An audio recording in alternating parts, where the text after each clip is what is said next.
Good morning. It's July 30th. We're here for a council session. We are going to begin with general business. Madam Clerk, will you please share today's announcements?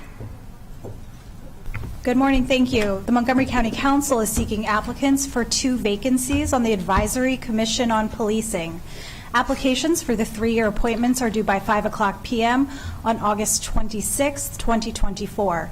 Cover letters and resumes may be submitted by email to council.clerk@montgomerycountymd.gov. More information is available on the County Council's website. Also, the public hearing for the 2024 to 2028 Growth and Infrastructure Policy is scheduled for September 10th, 2024 at 1:30 p.m. Thank you, Mr. President. Thank you, Madam Clerk. The minutes from the July 9th, 2024 council session have been circulated to colleagues for review. Are there any objections to approving these minutes? Seeing none, these minutes stand approved. The first item on today's agenda is an interview of the county executive's nominee to the Washington Suburban Sanitary Commission, Mr. Jonathan Powell. Action is tentatively scheduled for later in the meeting this afternoon. Welcome, Mr. Powell. Thank you, Council President. Thank you. Please have a seat. There's a microphone. You'll just hit the button when it's perfect. And welcome, Mr. Hartman Espada. Appreciate you being here on behalf of the county executive. Turn it to you if you'd like to make any opening comments or introductions of the county executive's candidate, and then we'll turn it over to the candidate himself. Thank you so much, and good morning, Council President Friesen and members of the County Council. For the record, my name is Ken Hartman Espada. I'm Assistant Chief Administrative Officer, and here on behalf of County Executive Elrich to introduce to you Jonathan Powell, our nominee for the Washington Suburban Sanitary Commission, also known as WSC Water. Jonathan Powell has a fantastic history. He's a perfect example of the talent pool we have here in Montgomery County. He is a Navy Academy graduate, a Navy veteran, and a submariner. He has an MBA from the University of Maryland and is a certified chief nuclear engineer, which is pretty amazing. Most importantly for us at the county, Mr. Powell is not new to us. He has previously served on the county's Energy and Air Quality Advisory Committee and has recently concluded a 19-year service on our Revenue Authority as a member of the board. I do have to say, I'm looking at Councilmember Balcom, Mr. Powell is an up-county Gaithersburg resident. So with that, I'm happy to introduce him to you and look forward to your favorable consideration. Well, thank you for the nomination. Thank you for those comments. Thank you, Mr. Powell, for all of your service to the county up to this point and for your interest in this position. I will not get into some of the technical dynamics with you because I certainly couldn't compete in that arena, but certainly appreciate all of your expertise and talent that you bring to this role. I do have a few questions for you, and then I'm going to open it up to colleagues to ask their questions as well. We'll start with a question about your background and qualifications. If you could share that background and qualifications as they relate to your appointment to this position at the Washington Suburban Sanitary Commission. Yep, thank you for the question, Council President Friesen. I grew up in Putnam County, New York. Went to the Naval Academy for my undergraduate degree, where I majored in systems engineering. Upon graduation, I was commissioned as a submarine officer and did my service. My final job in the Navy was actually at the Naval Academy as a regional director for admissions.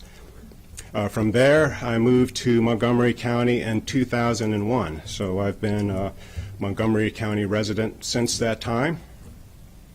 I went to work for IBM at that point, so I have an extensive background in engineering, which I think would serve the Commission well. Also an extensive background in public service, so I worked as a contractor for a number of years, working with a number of public entities, and certainly appreciate the concerns and issues there. As Ken mentioned, I was a long-time board member for the Montgomery County Revenue Authority. That culminated with my earning the position of Treasurer Secretary, and definitely appreciate the opportunity to serve there. Some great people, some great cause, and I think that also helps with my qualifications and my background.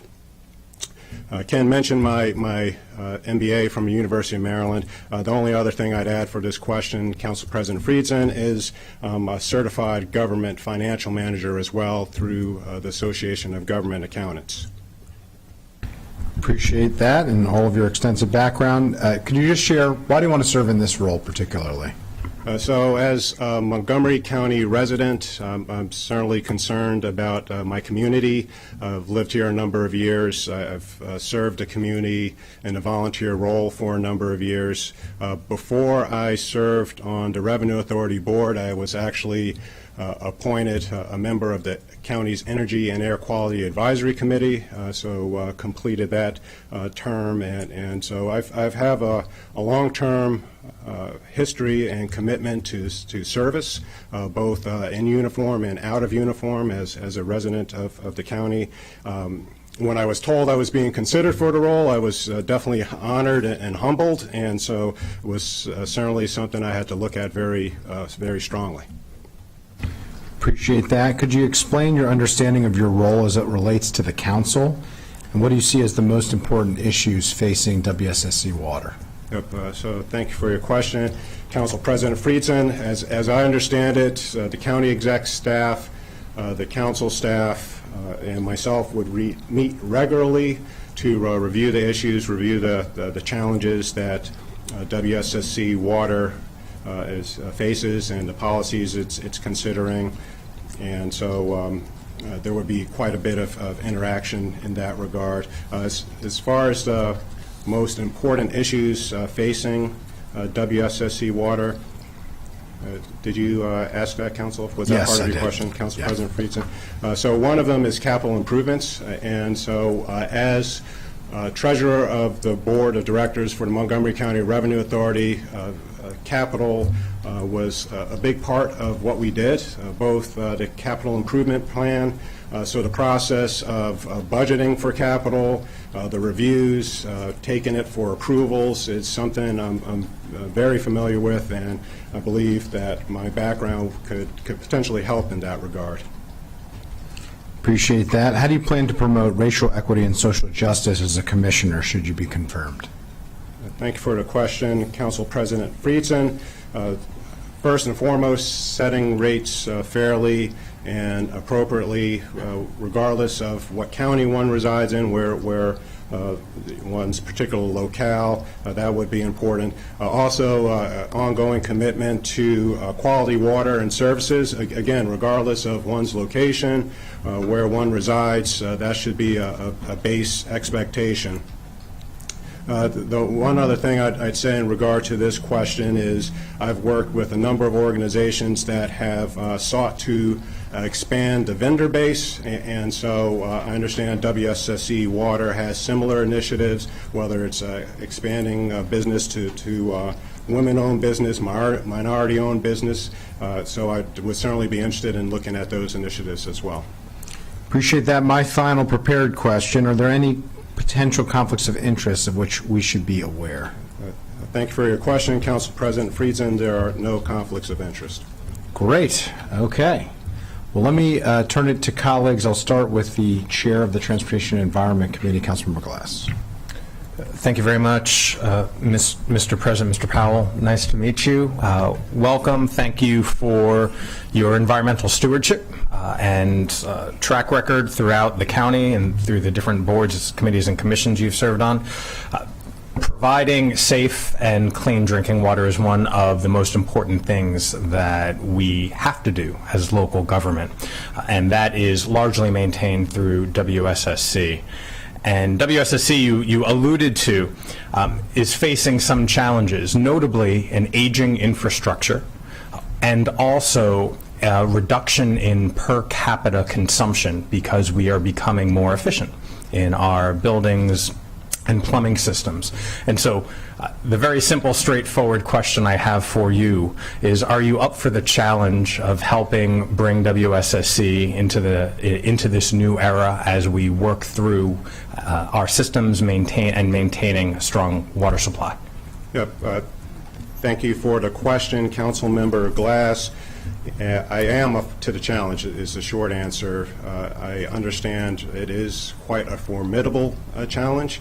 I was briefed on the extensive capital improvements that are necessary, the backlog that exists there, and so there's a lot to learn in this role. I'm not going to sit here and say I know all the issues or the challenges or what have you, but I am committed to learning about them and absolutely helping where I can.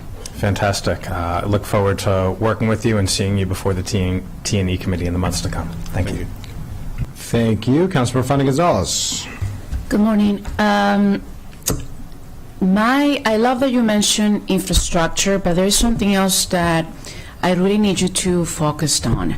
I chair we have COG, which is the Council of Governments from the Washington, D.C. region, and I chair the Water Quality Committee for the region. And I have worked closely with WSSC, specifically with Keisha Powell, who's the head of WSSC.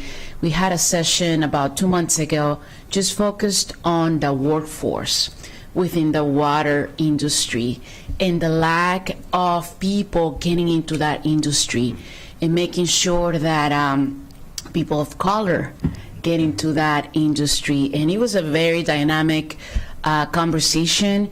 A lot of people have no idea, and when I say people, I mean elected officials from the Washington, D.C. region have no idea that the agency, not just WSSC, but other water agencies are struggling to get folks to work there. And when I say WSSC, don't just think about engineers, but also think about the accountants, think about the human resources personnel.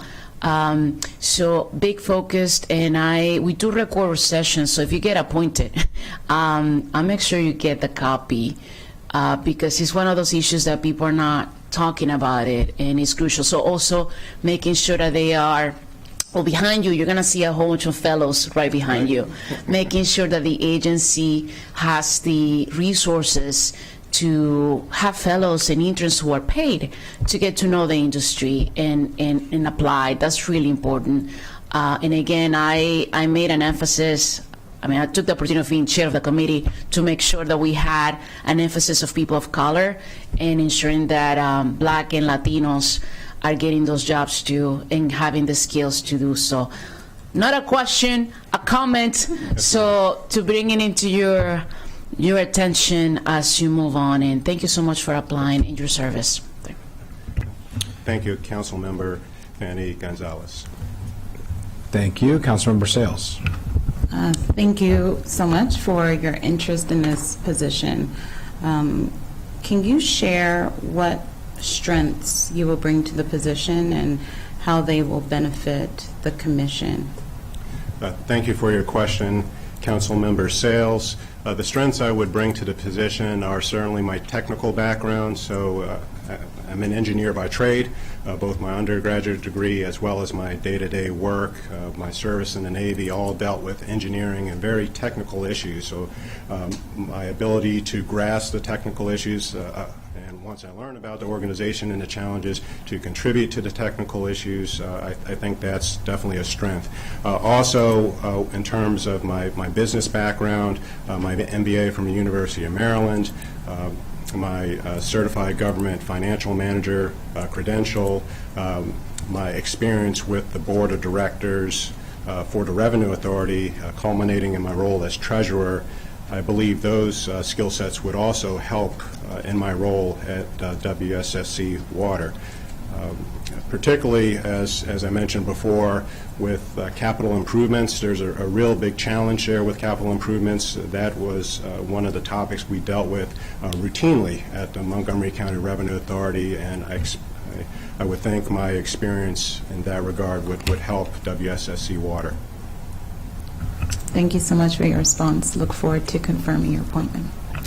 Thank you. Councilmember Albornoz. Thank you, Mr. President. Hello, Mr. Powell. Thank you so much for your service to our community and to our country as well. You're resume is among the most impressive I've seen in a long time. So really appreciate your leadership in so many different areas. As you know, the construct of the WSSC Board is unique in that we have colleagues that we serve alongside with in Prince George's County. And while much more often than not, there is agreement, from time to time there is disagreement. And when I was council president, one of those issues arose with several articles in the Washington Post. And so I'd love for you to just touch on your experience in building consensus among boards or committees, and any examples you'd like to provide where you had the opportunity to build consensus. Yeah, thank you for your question, Council Member Albernaz. So I have quite a bit of experience with dealing with different parties and bringing folks together. For me, it starts with communication. So there's some fundamentals. So when it comes to bringing folks together, there should never be any surprises in my view. So working with the county executive staff, working with the council staff, there should never be kind of any blind sides in that regard. So it starts with communication upfront and honest communication, open communication. And my background and history, there's been several instances where I've dealt with large, diverse groups. At IBM, I was part of a global task force, and that was actually a very challenging time when we were dealing with the pandemic. This was back in 2006, and we took steps on a global level to help prepare a very large organization for a potential pandemic. Thankfully, that never materialized, but that's just an example of where I worked with high-level leadership, in this case across countries and organizations, to really help make sure that all the issues were brought to the fore and there were no surprises. And we were, with that task force effort, we were actually quite successful. There are a number of other examples throughout my career, but again, I would always bring it back to the first principles, and first principles is communication. Great. Thank you very much. I appreciate it. Thank you. I don't see any other colleagues requesting to speak, so I think you are officially off the hook. Appreciate you being here today, for your interest in this role. Again, thank you for all of your significant service to the county and your service to our nation as well. As I noted, action on this appointment is scheduled for later this afternoon. It's agenda item 11, which we're scheduled to take up at the end of the meeting. So with that, good morning. Enjoy the rest of your morning. Appreciate you coming in. Thank you to Mr. Hartman-Espada for joining us as well. And we are going to move on.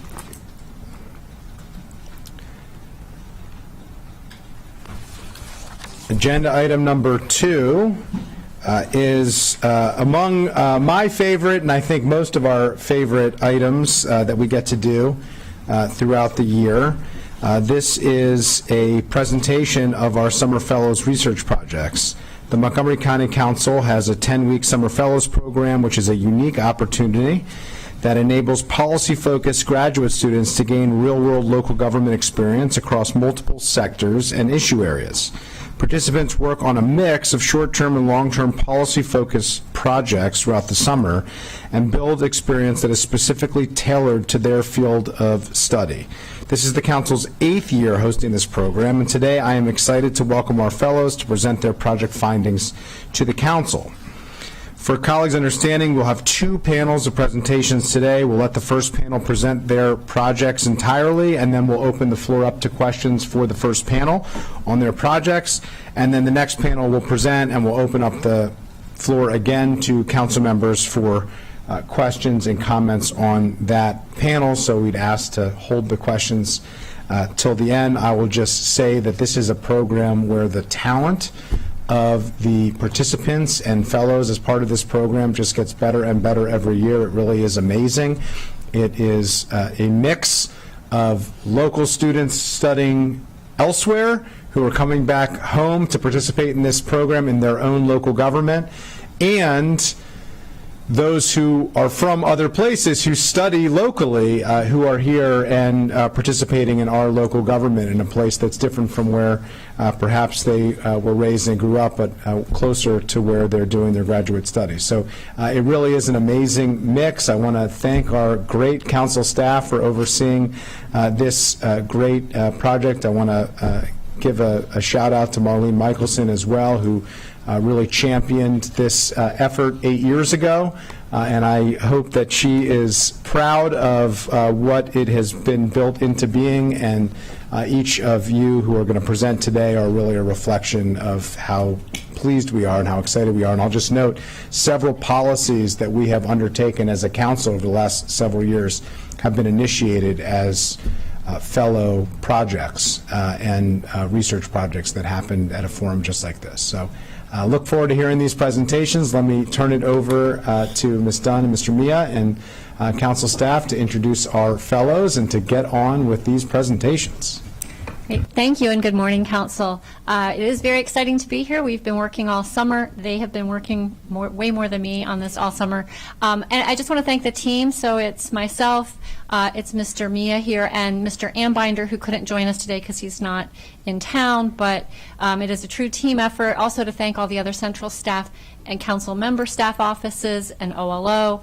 It is a privilege to be able to have our fellows here, but to have them supported by more than just this team or just central staff. They're really supported by everyone here at council, and we really appreciate the time that everyone puts into educating them and working with them on their policy topics. So with that, thanks. Oh, and also for the executive branch partners in this. We do have several of the fellows. They will tell you where their placement is this summer. Several are at different executive branch departments, and again, they get lots of support through the staff at those areas, and we're just very excited about it, and we're proud, and we're very grateful. So thank you.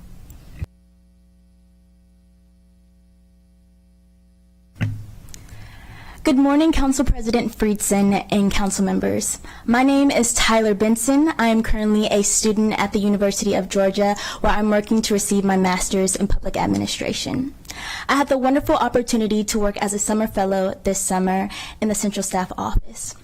And today I will be discussing with you the need for financial support post-pandemic. Specifically, through my research, I looked at eviction prevention programs and guaranteed income programs. Next slide, please. It was found in 2019 that 40% of households nationwide could not afford a $400 emergency. Post-pandemic, the cost burden has increased due to inflation and the housing crisis. Now let's look at Montgomery County. As you can see from this graph from the Montgomery Planning Board, families are being significantly burdened due to housing costs. 42% of families that have an area income of less than 30% are having to spend 1/3 of their income on housing, while 73% of household incomes that are less than 30% are severely burdened, having to spend more than half of their income on housing alone. Next slide. Next, we will briefly look at the eviction trends found in the county. As you can see, there has been a fluctuating trend in evictions over a span of 5 years. In 2019, there were about 7% of evictions, but in 2022, the number significantly rose, bringing it up to 19%. Currently, the percentage has gone down. However, the number of evictions has continuously gone up. As far as the homeless population in the county, there are currently 894 individuals who are experiencing homelessness. Now, the county has implemented eviction prevention programs. We have the COVID Rent Relief Program, the Rental Assistance Program, and the Housing Stabilization Services Program. However, the difference between these programs are their limited funding and their stringent criteria. The COVID Rent Relief Program was able to help a significant amount of people due to the funding received from the state and the Department of Treasury. Families were able to receive multiple rounds of funding to help towards their COVID hardship. However, now the money is expended as far as fiscal year 24. Now families are limited to 2 programs, the Rental Assistance Program and the Housing Stabilization Services Program. And as you can see from this table, due to their criteria, a lot of participants from the COVID Rent Relief Program do not get services from the Rental Assistance Program. One thing that I did want to mention in looking at this graph, that in the Housing Stabilization Services Program, individuals are only able to get one-time use every 12 months. In addition to that, I did look at other jurisdictions to see how they implemented eviction prevention programs. And I saw that just like Montgomery County, individuals were only able to get one payout per year. Ways that they funded their programs were through nonprofits, law firms, and other foundations.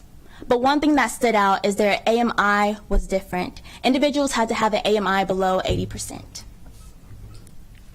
Next, I will briefly discuss the guaranteed income programs. Guaranteed income programs, as you know, give participants a supplemental income per month. Specifically in my research, I wanted to bring to your attention the difference in treatment groups. As you can see in Montgomery County, we had participants from the homeless continuum, and we had 200 vulnerable families that were low income. But as you can see in other jurisdictions, they had more specific populations that they studied. For example, in California, they looked at 150 low-income youth who recently transitioned from foster care systems and juvenile detention centers. But overall, next slide please, we saw in these jurisdictions that these GI programs were very beneficial because they improved housing stability, financial stability, and food security. Next slide, please. Given the research I have done on the eviction prevention programs and the GI programs, I'll leave you with a couple of recommendations. The first is to support a long-term post-COVID case management program. Currently, the average case manager deals with a case for about 30 to 60 days, but they do not follow up. There is no data that shows how impactful this program has been in a long term. So by having a long-term case study, we can see how impactful these programs actually are. But with this long-term case management system, there will be a financial counseling component. Due to limited staff, the financial counseling component would be contracted out to nonprofits and other organizations. Next recommendation. The second recommendation that I have would be increasing the amount of case managers that we have working with rent prevention programs, specifically the Housing Stabilization Team. They are doing a lot of work on their end, but they are very limited due to staffing. So by adding more funding, the case managers will be able to address more families and decrease each manager's load. Next slide. Next recommendation that I have is supporting building more attainable housing and affordable units in the county. Currently, there are not enough housing to account for the population that we have, and as a result, the demand for housing has gone up, leaving many low-income families with severe cost burden. But by building attainable housing and affordable units, low-income families will have more affordable options. And lastly, I recommend that there be another round of the MOCO Boost Guaranteed Income Program. And when committing to this program, there needs to be a focus group that focuses on single mothers alone, single fathers, and low-income families. Because it was evident during the COVID rent relief program that single mothers needed the help the most. There were about 67% of the recipients who got the program use. Thank you. Thank you. Great job.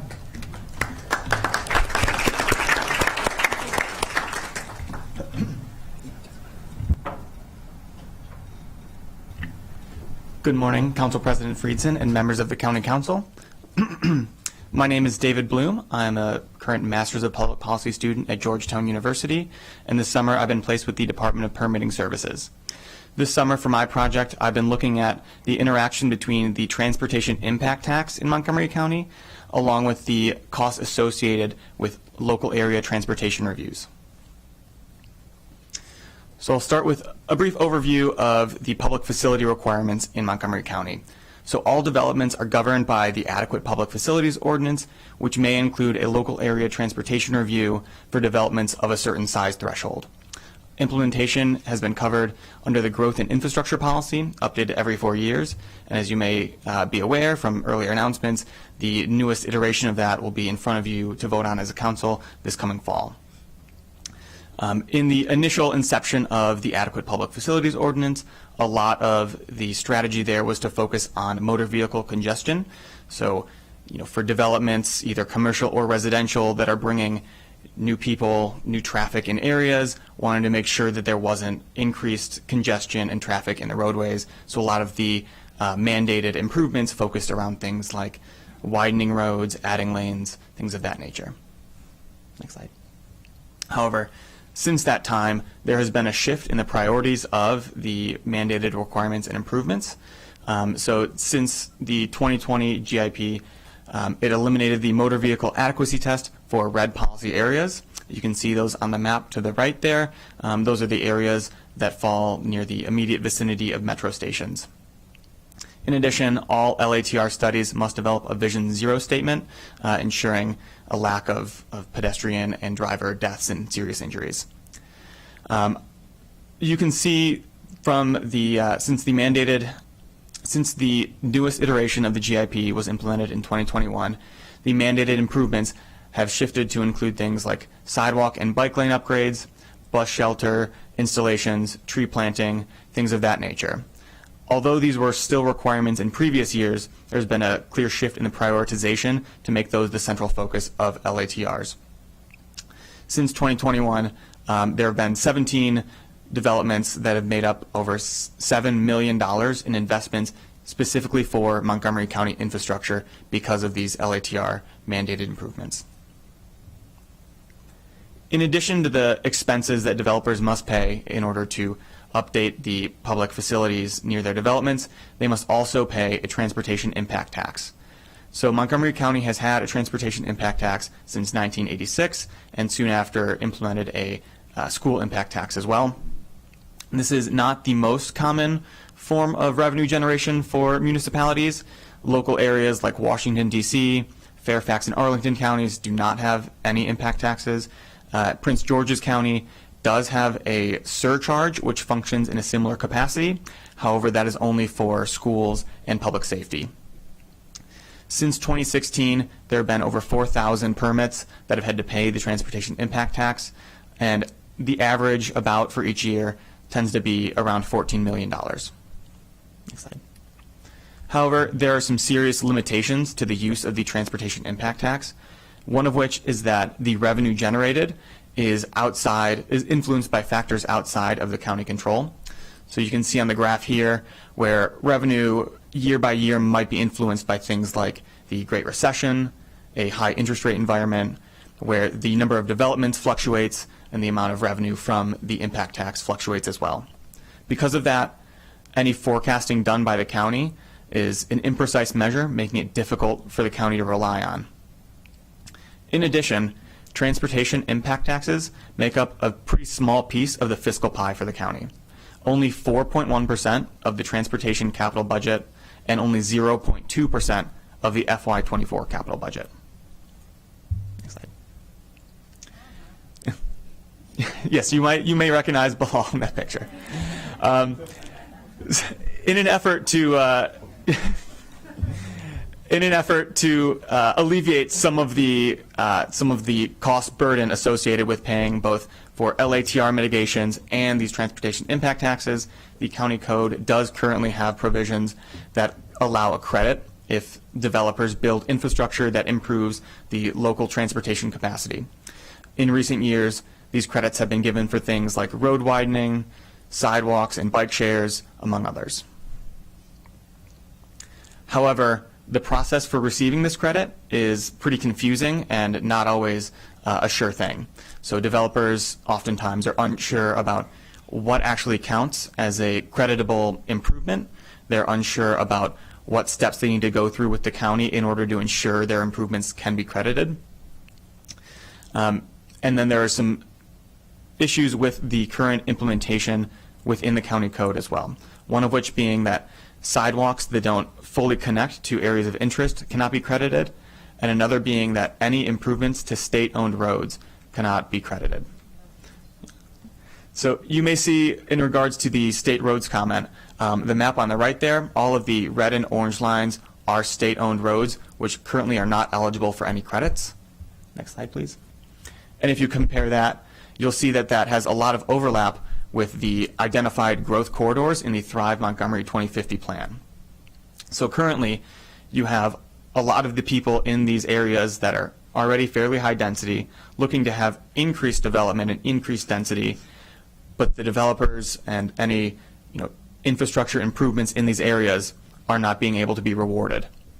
So to that end, as a council, you will see a recommendation this fall for the new iteration of the GIP saying to update the county code to provide more clarity and allow credit for capacity improvements along state roadways. I would strongly recommend that the county council consider adopting that recommendation. Thank you for your time. I look forward to any questions. Thank you. Great job. All right. Good morning, Council President Friedson and council members. I am Indigo Ferdinand, a doctor of public health student at Morgan State University, and I was placed with the central staff this summer. Thank you, Council, for listening to my presentation today. I will be speaking about the value of a horticulture and health education program at the county's correctional facilities. I have named the program Grow Before You Go because not only will participants grow plants in the literal sense, but they will also grow as individuals before leaving incarceration. Next. The Montgomery County Department of Correction and Rehabilitation was established in 1972 and is comprised of 3 facilities. Their mission includes providing a wide range of constructive correctional services and reducing recidivism rates. The total population of all 3 facilities has remained over 900 throughout 2024, and since May it has remained over 1,000. Next. The Montgomery County Detention Center predominantly operates as the intake unit of the county, providing screening, risk assessment, and initial care. In addition to the intake population, they also have fully sentenced male workers from the Montgomery County Correctional Facility, youthful offenders who are those aged 18 to 21 and are segregated from other adults, and those in protective custody. Next. The Montgomery County Correctional Facility's population includes male and female adults as well as youthful offenders. They provide a wide range of services and programs, including a model learning center and crisis intervention units. Next. The pre-release center's population includes adults within a year of release who are eligible to work. They work either on-site or in the community. Their focus is on successful reentry through employment, treatment, education, and family involvement. Next. During my first visit to the correctional facilities with Chief Murphy, it was evident that the department takes its mission very seriously. A program that I felt would fit into the landscape, pun slightly intended, of the department's efforts was one centered around horticulture therapy and health education. Horticulture therapy is the art and science of growing plants to improve physical, mental, and spiritual well-being. Health education, essentially, is giving people the tools they need to be empowered and knowledgeable in making their own health decisions. Next. So the program would have 7 to 12 participants at a time and operate on a mini-semester-like schedule. We would partner with Montgomery College and have students from their environmental horticulture and sustainable agribusiness program, as well as community health and public health services programs. We would also partner with small farm owners and community nonprofits. Another major component of Grow Before You Go is a collection of food scraps and yard trimmings for composting with the compost crew. It should be noted that leadership of all 3 facilities is very enthusiastic about having gardens. Next. Here is a list of correctional facilities that have similar programs. Next. Studies show that gardening has several mental and physical health benefits. I have included some highlights of each, which are described much further in my paper. First, gardening qualifies as aerobic and muscular exercise, which is known to greatly improve health outcomes. Gardening also improves cognitive function. Cortisol, also known as a stress hormone, affects nearly every body system, and gardening has been shown to lower cortisol levels. This is especially important as incarcerated individuals tend to have more elevated levels than others. Next slide, please. I'm sorry, no. Another benefit is increased self-esteem and self-efficacy. Self-esteem is a commonly known concept, but I would like to define self-efficacy. It is essentially one's belief in their own capabilities. People do not attempt things that they believe they will fail at. Both self-esteem and self-efficacy are essential to well-being and have been shown to decrease incidence of chronic illness and recidivism. Next.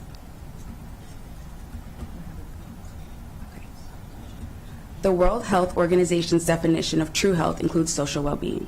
Community gardening, as the name suggests, promotes a sense of community and combats social isolation. Health education improves health literacy, which is the ability to find, understand, and use health information, and it is crucial to making health decisions. Grow Before You Go would also provide vocational skill building, which is especially important since incarcerated individuals and formerly incarcerated individuals face economic marginalization. As evidenced by a study on multiple prison garden programs, Grow Before You Go is likely to also reduce recidivism rates. This aligns with the department's mission and is important for the broader community. Next. Additionally, Grow Before You Go could reduce department spending for facility meals and healthcare delivery. Some benefits for the community include a donation of surplus groceries, produce, and the potential for program graduates to create community gardens in their neighborhoods, which is especially important as 90% of those re-entering society report food insecurity at home. Next. While Grow Before You Go would generally be the same at each facility, there are some individual considerations for success. At the Montgomery County Detention Center, they do not have any green space, but they do have an open air area. This would require vertical gardening with produce such as tomatoes and vining squash. The garden would be enclosed in a gate to protect it, as this area is also used for recreation. The Montgomery County Correctional Facility has abundant green space and could donate to the facility's baking class. It is also intended that they would expand to on-site vermicomposting, which is an inexpensive and simple method using worms. The Pre-Release Center also has abundant green space and an area designated for gardening. It was suggested by PRC leadership that participation be mandatory during their orientation weeks. PRC also participates in field trips and community service. Grow Before You Go would visit and volunteer with local farms, community gardens, and food-giving organizations. Also, since PRC is less restrictive, there is a potential for family participation. Vermicomposting would also be included at this site. Next. People of color make up over 80% of the target population. Also, incarcerated individuals have increased risk of stress-related and communicable disease, and they face economic marginalization and social isolation to an elevated degree. Grow Before You Go is likely to positively impact these factors and more, promoting equitable health outcomes and improved quality of life for participants and their families. Next. Thank you.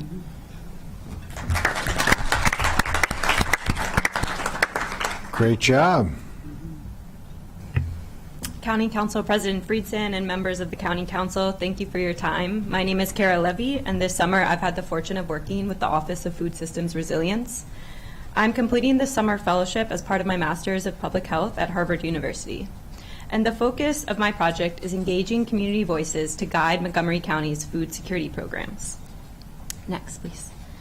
I came to this topic for a simple reason. I believe the government needs to hear directly from residents to ensure they're getting things right. This summer, I've had the chance to do just that. I visited farms on the Ag Reserve, spoken with local food assistance providers, and attended a congregate meal at Holiday Park Senior Center. The photos you see throughout the presentation were taken by me on these trips. I was also guided by the principle of food sovereignty, which is the right of people to define their own policies, strategies, and systems for food consumption, distribution, and production. Next. To set the stage, I want to discuss the landscape of food insecurity in Montgomery County. A 2023 survey by the Capital Area Food Bank found that 27% of households in Montgomery County are food insecure. And as you all know, there is a growing low-income population in the county with a consistently high cost of living, meaning the county will likely see an increasing need. The same study that found that even among households making the median income for the region, $120,000 a year, food insecurity is affecting 1 in 5. Next. The County Council and Montgomery County government have been working hard to meet the needs of residents through a variety of programs and the establishment of the Office of Food Systems Resilience in 2022. OFSR works to ensure dignified access for all residents to nutritious and affordable food of their choice and support each resident's right to engage in and define their local food system. Next. My project suggests 3 strategies the County Council may support to ensure efficient and effective public administration of food security programs. They are leveraging technology to open new communication channels, prioritizing partnerships with community-based organizations, and considering and evaluating additional resources for staffing across food security programs. Next. The first strategy I explored is the opportunity to open new communication channels through technology. It's Montgomery County's job to listen to residents and develop programs based on what they hear. And traditionally, this is done through town halls, listening sessions, and focus groups. But there are barriers to residents' involvement in those avenues, the biggest being time. So offering low barrier to entry and anonymous feedback mechanisms will help ensure all residents have a chance to contribute. OFSR the Office of Food Systems Resilience, is looking to embed a feedback form on their webpage that asks open-ended questions like the ones you see on your screen. This form will act as an open-loop system, which focuses on collecting and analyzing patterns in feedback data in order to make strategies and data-driven policy decisions in identified issues. But for virtual feedback mechanisms like this to work, they need to be promoted and known. Each county council member can encourage their constituents to give feedback on how the county government can support the food needs of their household through this new form. Next. The second strategy I recommend is for the county council to support data partnerships with community-based organizations. The nonprofit network in Montgomery County has spent years building trust, and they're already doing a lot of data collection within the county. For example, the Capital Area Food Bank fields an annual food security survey, the one I referenced before, but reports only data at the high level, at the county level. The county could contract with the Capital Area Food Bank to further dive into the county at the service area, region, or even zip code level. The fixed costs of fielding a representative survey are high, but if the county partnered with the Capital Area Food Bank and added resources to ensure robust sampling or ask Montgomery County specific questions, the cost would be marginal. The county could also partner with Food Assistance Provider Network to learn what economic stressors drive people to use food pantries and what costs they are able to cover without the stress of buying food. Next, please. Another way to gather data from the community, qualitative data to be specific, would be to host an annual briefing on the state of food security and invite residents and community leaders that reflect the racial and ethnic diversity of Montgomery County, as well as the geographic diversity of the county. Next, please. My last strategy may be the toughest for the county council with so many budget needs, but is impactful in my opinion, increasing the impact of programs through additional staff. And for this, I want to talk through a successful case study from the county's senior nutrition program. During the pandemic, the senior nutrition program used ARPA funding to hire 3 contractors and created a new quality control team. I saw and heard firsthand the true difference these additional staffers made to seniors.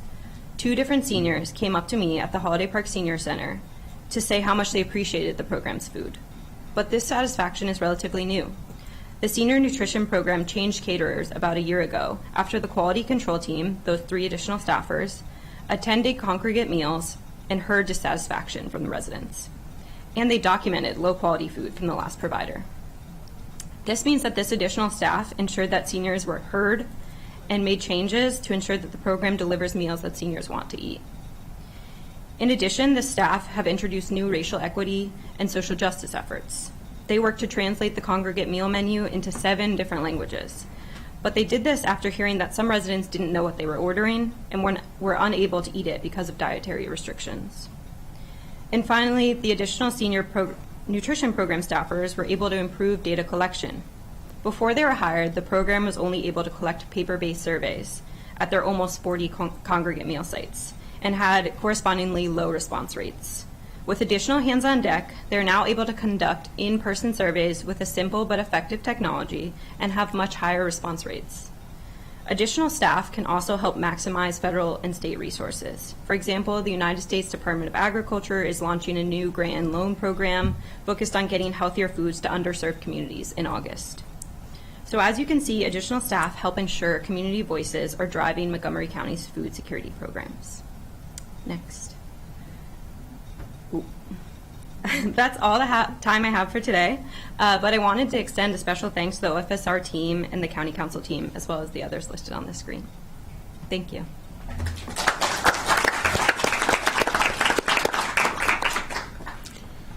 Great job. That was terrific and really covered a wide cross-section of some of the policy areas that we delve into. I'm going to open it up to colleagues if there are any questions or comments. I see Councilmember Katz. Let me turn it over to you. Well, here you go. I should do that. That's why you get by with a little help from your friends, and that's exactly what we have here. Thank you. First off, thank you all very, very much for your information and your work.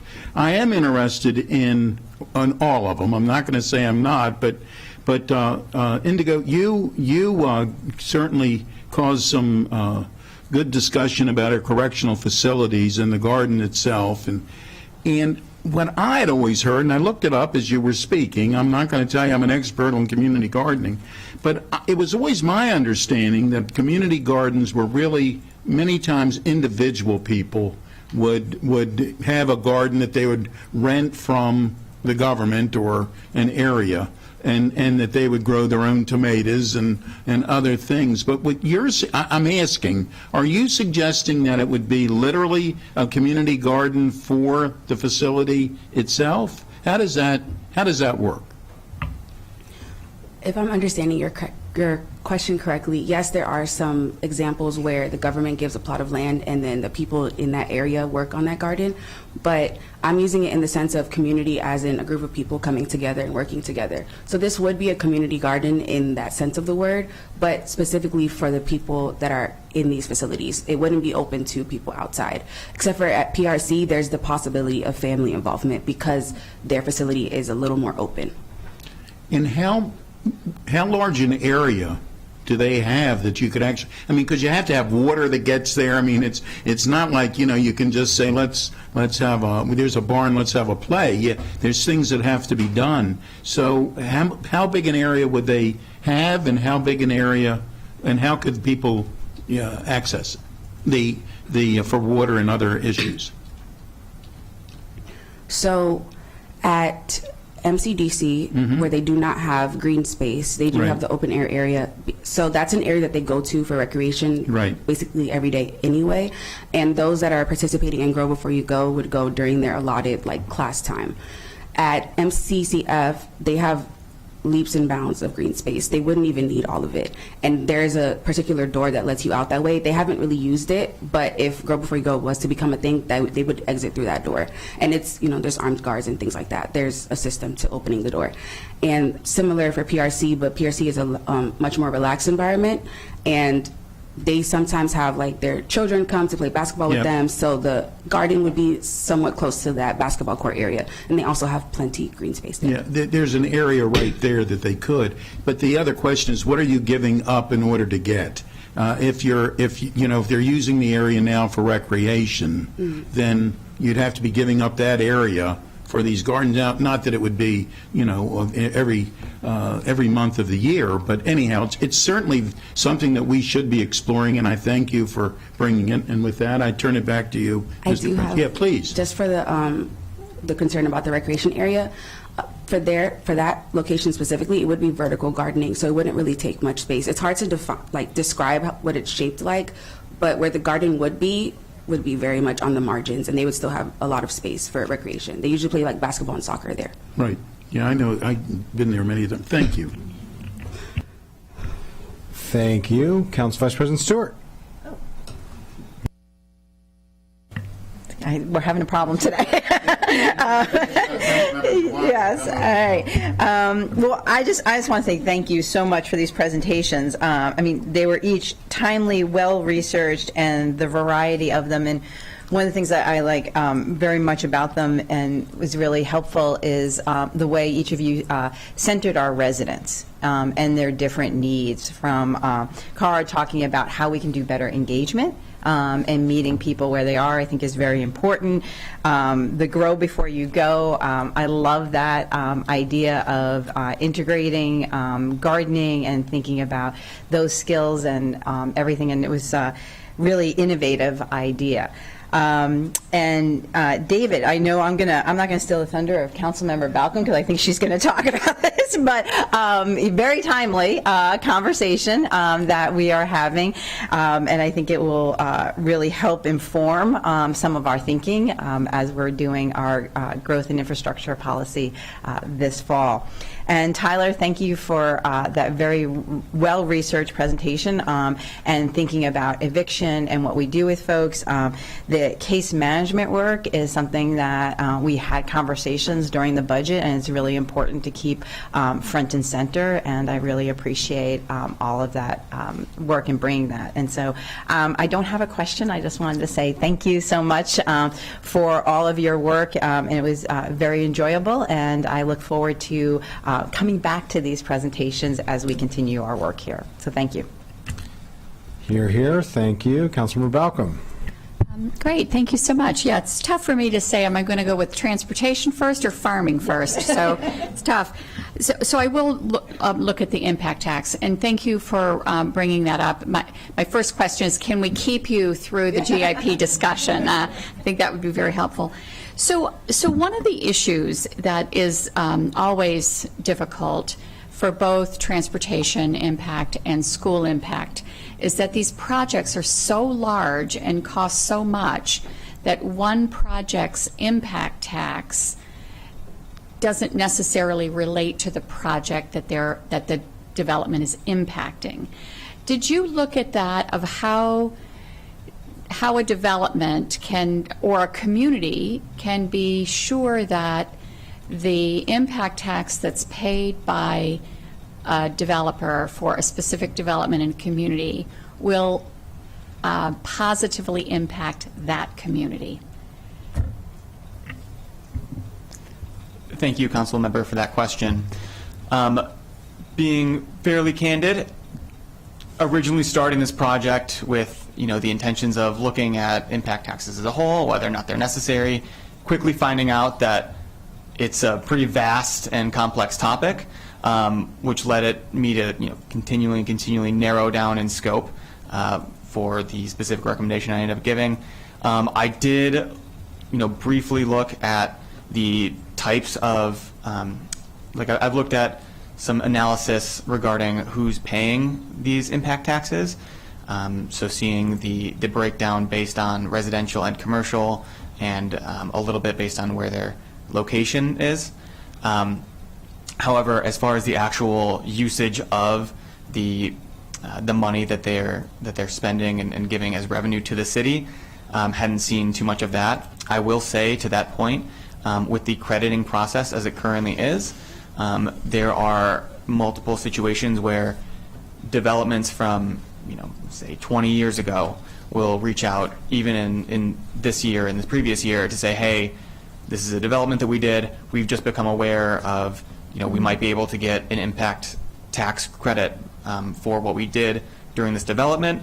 And that's, work that then the Department of Transportation, who's verifying these credits, has to go through, spend time kind of figuring out whether it is verifiable and they can get a credit for that. So I will say, even if, some of the revenue that's coming in might end up in a refund a little bit, like 20 years down the line. Okay. All right, thank you. And I just want to say, I love the Grow Before You Go program. I think it's really important from a perspective of workforce development for farmers and for that industry, and particularly for younger growers. I think that's really important. And I think that's something that I would love to do. When you looked at using the actual crops in the facilities, were you able to talk to the kitchen to see whether that would be feasible to do? Thank you for your question. I actually wasn't able to speak to people that worked in the kitchen. However, they did share with me, facility leadership, that they do use fresh produce in their meals already.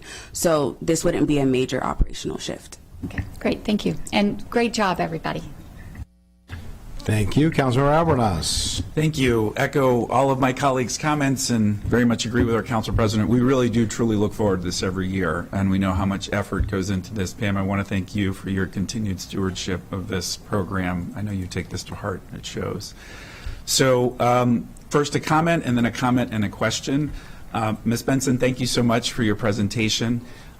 We've been working on the continuation of the Guaranteed Income Program, and there have been some conversations internally, and your presentation came up in our discussions yesterday in a meeting that I had with Councilmember Jawando. So shout out to you for selecting this topic. It's very timely, and we will be utilizing some of your slides and research as we deliberate and consider where we go in the next phase of the pilot. So your work was very well regarded, and we thank you very much.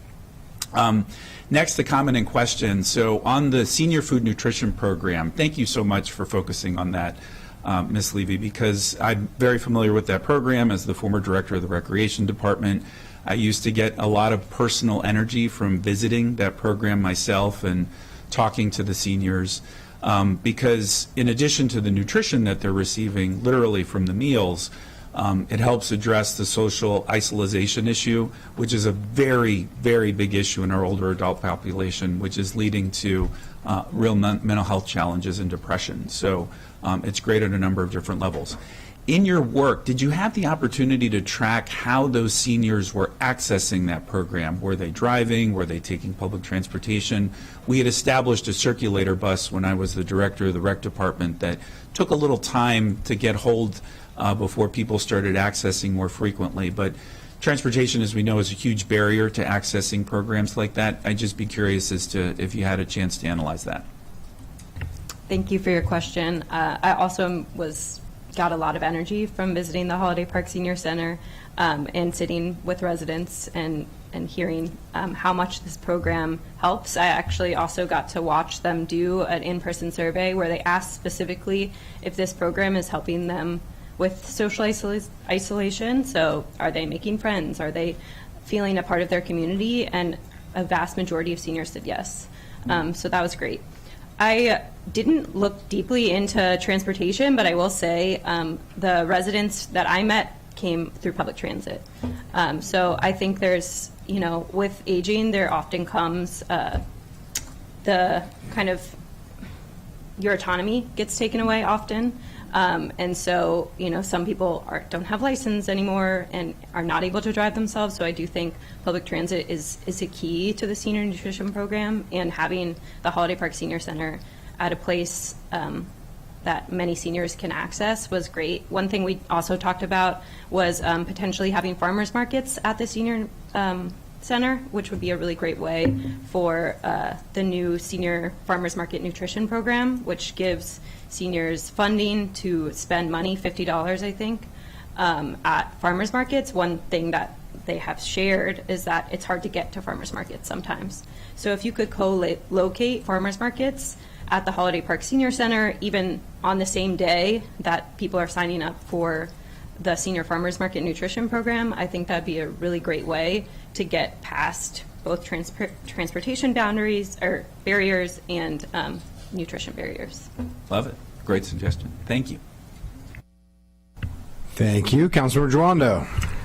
Thank you, and also just want to congratulate each of you on your presentations. They were really well received. I think they cover the breadth and depth of policy, from the very technical changes in the LATR and impact taxes to kind of more broad policy changes around staffing, different programmatic elements of funding and helping our most vulnerable residents. So kudos. I know we have more to come, but it's just, we really appreciate it, and this is one of the best things, as colleagues have said, that we do every year. And you should know that I guarantee you that some of what you recommended will be implemented. We've had these, this will be, my sixth one, and we've had policies that have been recommended by the fellows that have been proposed as legislation, that have been moved forward as policy. So know you're having an impact. I want you to take that with you. I associate myself with the comments of Councilmember Albornoz around the guaranteed income, so I won't repeat that, just to say we are very excited that you looked into that, Tyler, and I have a strong suspicion that some of your recommendations as far as next steps and population will be recommended and hopefully adopted. I wanted to ask you about the eviction prevention. You talked about the caseloads. Do you go into I haven't had a chance to read the larger report, but do you go into the caseload numbers in the report, as far as that was one of your recommendations? Yes, I will be going into the caseload report in my paper, furthermore. Okay, so we'll get that. I know we've talked about that in committee at some point, but it's something, when you raised it, it's something we deal with in a lot of different areas, and social workers and nurses, and but I think the point you raised about just being able to actually provide that level of service is important, and also connects to the report that you did, Kara, around when you're able to connect with people and give them that time, you see improved outcomes on a system scale. So good job, congratulations, and I'm also a big fan of the GROW program, so hopefully we can get that implemented. Thank you very much. Thank you. Councilmember Mink. Thank you so much. I echo all of the congratulations and the appreciation. These really are influential. I'll say it again. Everybody's going to say it, but it really is true. A couple questions. Let's see. Tyler, on eviction prevention. Thank you for highlighting the dramatic decrease in federal and state funds that we've seen. It's a huge area of concern. We just don't have that money here at the county level, and so thinking more about how we can best leverage the resources that we do have is crucially important. And I thought that it was a really important point that you brought up around the data analysis and the need to be able to look at the effectiveness of the programs that we have now. As we're rolling out increased case management over what we've had previously, but to your point, absolutely not enough. And could you talk a little bit about what you think is needed in terms of being able to analyze the effectiveness of the case management that's happening now, and that kind of piece that you had mentioned in your recommendations? One of the big things in order to analyze effectiveness is seeing those eviction numbers decrease. If you have more case managers and you're looking at it from a performance metric system, you want to see those eviction decrease. You want to see people being able to stay in their houses longer. You want to be able to see families be financially stable, and I feel like that's the biggest metric that you can use when looking at these type of programs. Thank you. Yeah, I appreciate that. We're certainly going to have to keep a close eye on, our balance of eviction prevention funding, direct rent relief, that amount that has decreased so dramatically, versus the amount that we are spending on case management itself. They don't have as much funds as part of their case management. They have less to offer people in terms of direct relief, so they're using other tools at their disposal. And so doing a detailed level of analysis to be able to see the effectiveness of that and kind of weigh that balance is going to be really important. So thank you for highlighting that. Indigo, you noted some of the additional department and community benefits of horticulture and health ed programming. And I just wanted to give you an opportunity if you wanted to tell us a little bit more about, one or two of those, like cost savings for facility meals, improved nutrition, some of these other side benefits I assume that you saw in your research in other jurisdictions. And so just wanted to give you an opportunity to maybe highlight one or two of those for us. So in public health, the major cornerstone is prevention, and I'm sure we're all pretty aware, like nutrition and and physical activity do contribute to improved health outcomes, and they can prevent chronic illness, incidents of acute illness, as well as help people with when people have conditions that you can't necessarily cure, you can help them from exacerbating their condition or getting worse. For example, if someone has PCOS like I do, you can develop insulin resistance and then type 2 diabetes. If you can help people before all those things happen, then you can decrease healthcare delivery costs, because as we all know, they have to give people exactly what they need, including medication, they do PT, OT, they do dental work, all these things. So if you can help people take better care of themselves, you can, in short and long, you can decrease healthcare costs over time. Great. Yep. Thank you. Thank you very much. Thank you all so much. Really appreciate it. Thank you. Councilmember Sales. Thank you, Mr. President, and thank you again to our fellows for the wonderful presentations. I just have a few comments for Tyler, the Housing Security Initiative.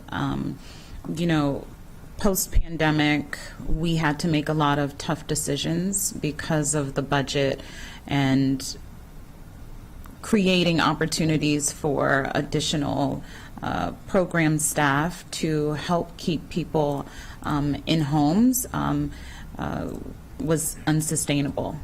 And so we weren't able to continue with all of the program managers that can help with all of the wraparound services to support keeping our residents housed. And so you've highlighted an issue that we are going to continuously be working towards addressing with the limited funds that we had. We even had to lower the rental assistance benefits, but looking at the Universal Basic Income Initiative and seeing how impactful that was and better targeting those resources to the families that would need them the most is discussions that will continue into the next fiscal year. So thank you for your additional research on that. We have our David. I'm glad that you looked at our permitting department.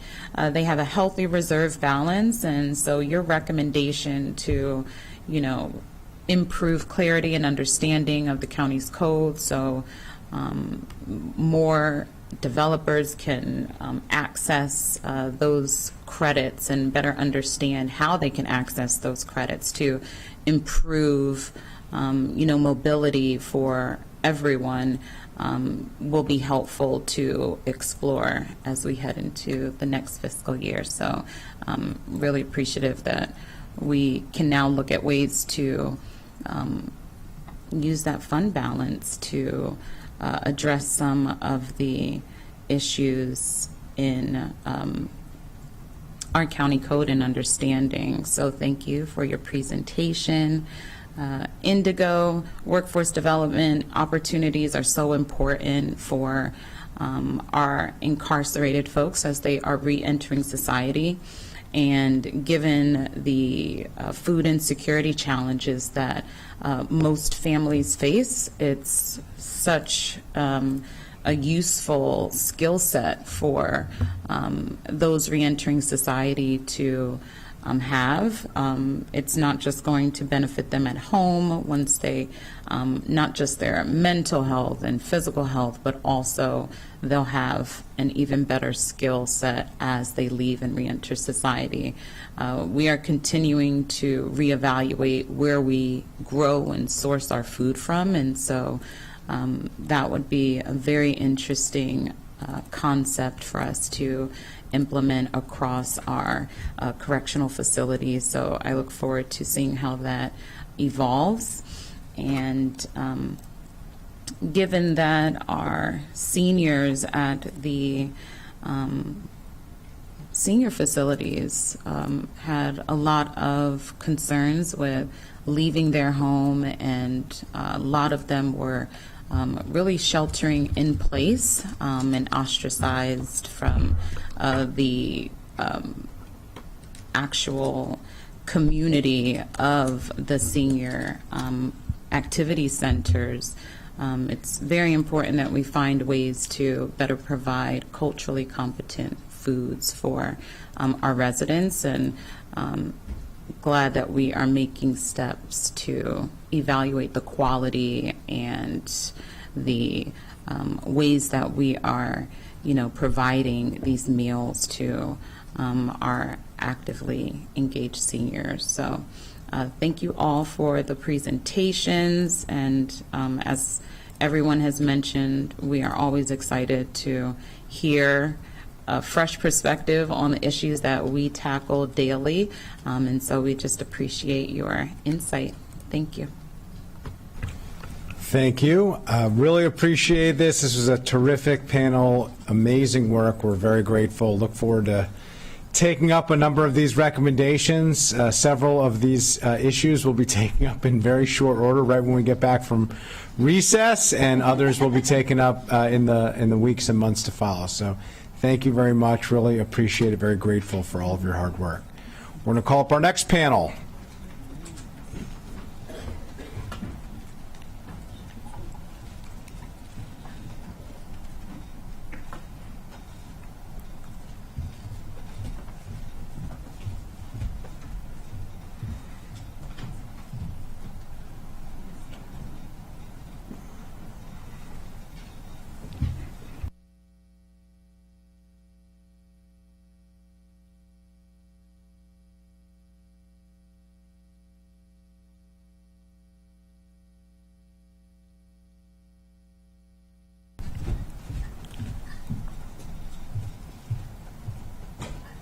Looks like Mr. Mia is ready, so whenever you're ready, we are ready.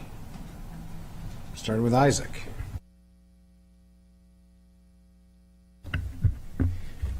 Good morning, Council President Friedson and council members and any friends and family we happen to have online or here in person today. I've unfortunately had the misfortune these past few weeks of being sick with COVID, so I've been isolating and pretty sick. So I'm especially grateful to be able to be here today with everyone. It really does mean a lot to have been able to make it. So my name is Isaac Rosenbaum. I'm currently getting my master's in public policy from Stanford University. So I'm actually neither a local nor studying here, as President Friedson had introduced at the beginning. I was placed with the Department of Transportation this summer, and my research was spent examining how equity-focused areas impact transportation outcomes and infrastructure. Next slide, please. So as I'm sure many of you know, transportation infrastructure has a pretty dark history when it comes to marginalized communities here in the country. Neighborhoods have been cut in half, communities have been isolated, and people have been restricted. On the left side of your screen here, we're going to see a map of actually San Francisco from 1959, and on the right side is the 15th Ward in Syracuse, New York. Both depict highways splitting right down the middle of an established minority population. Two cities, opposite sides of the country, both creating physical barriers to support segregation in those times.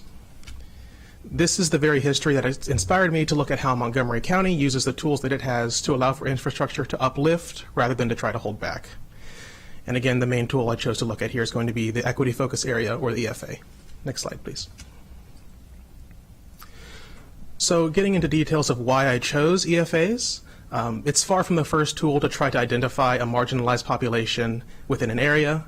EFA was actually created by the Planning Department around 2020 to, quote, identify marginalized populations for analysis of racial equity and social justice issues, and for supporting ongoing and future planning efforts.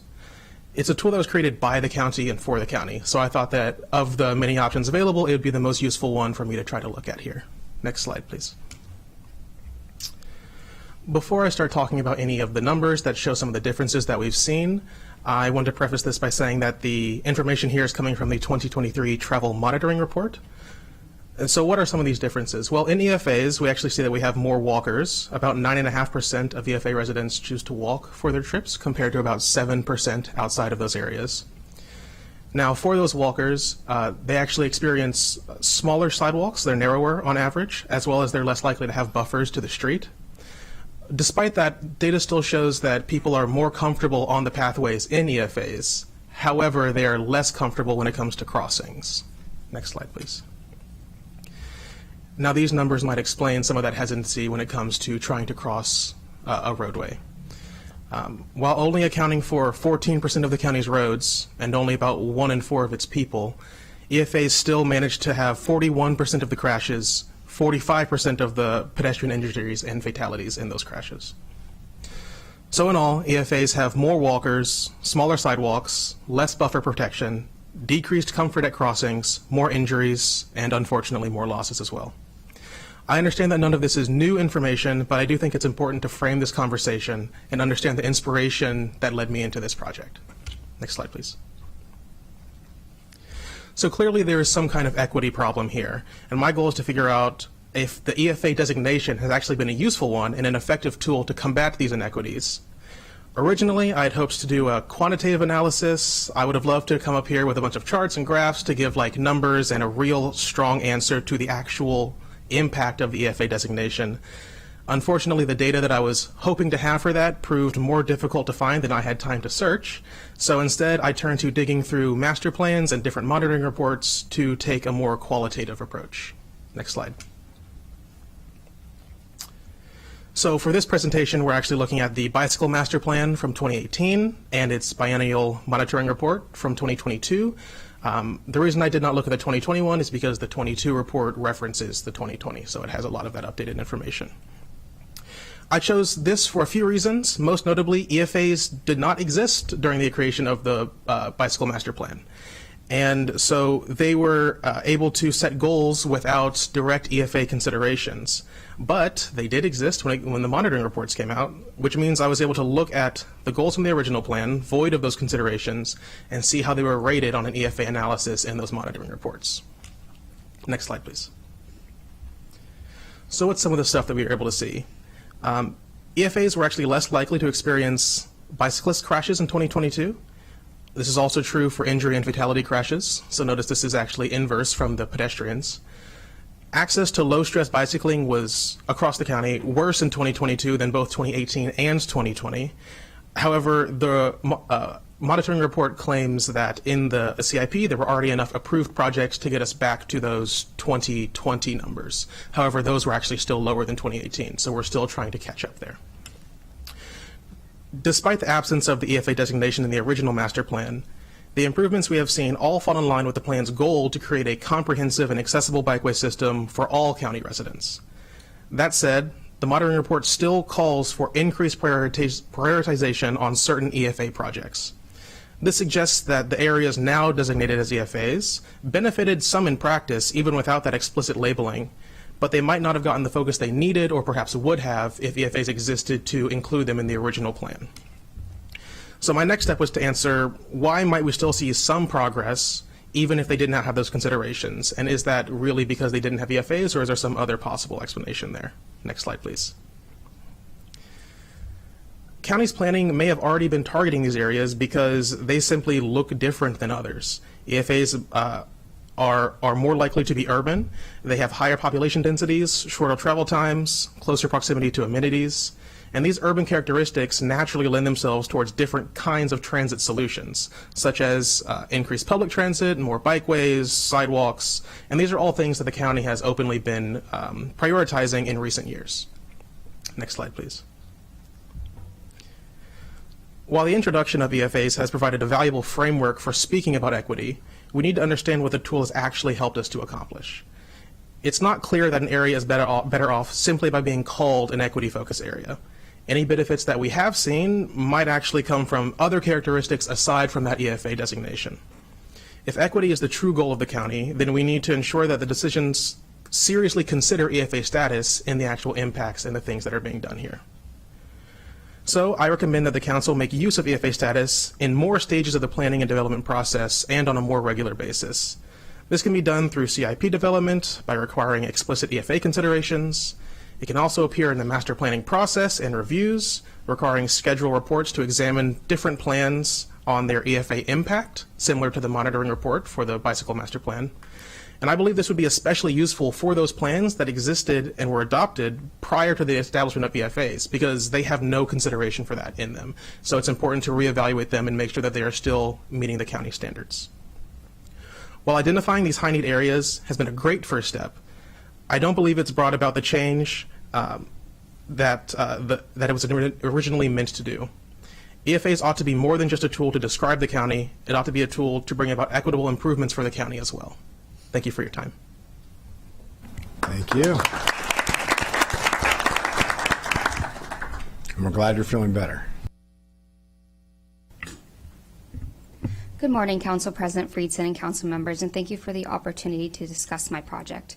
My name is Sarah Roof, and I am a summer fellow placed with MCFRS, and I'm getting my Master's of Public Policy at American University.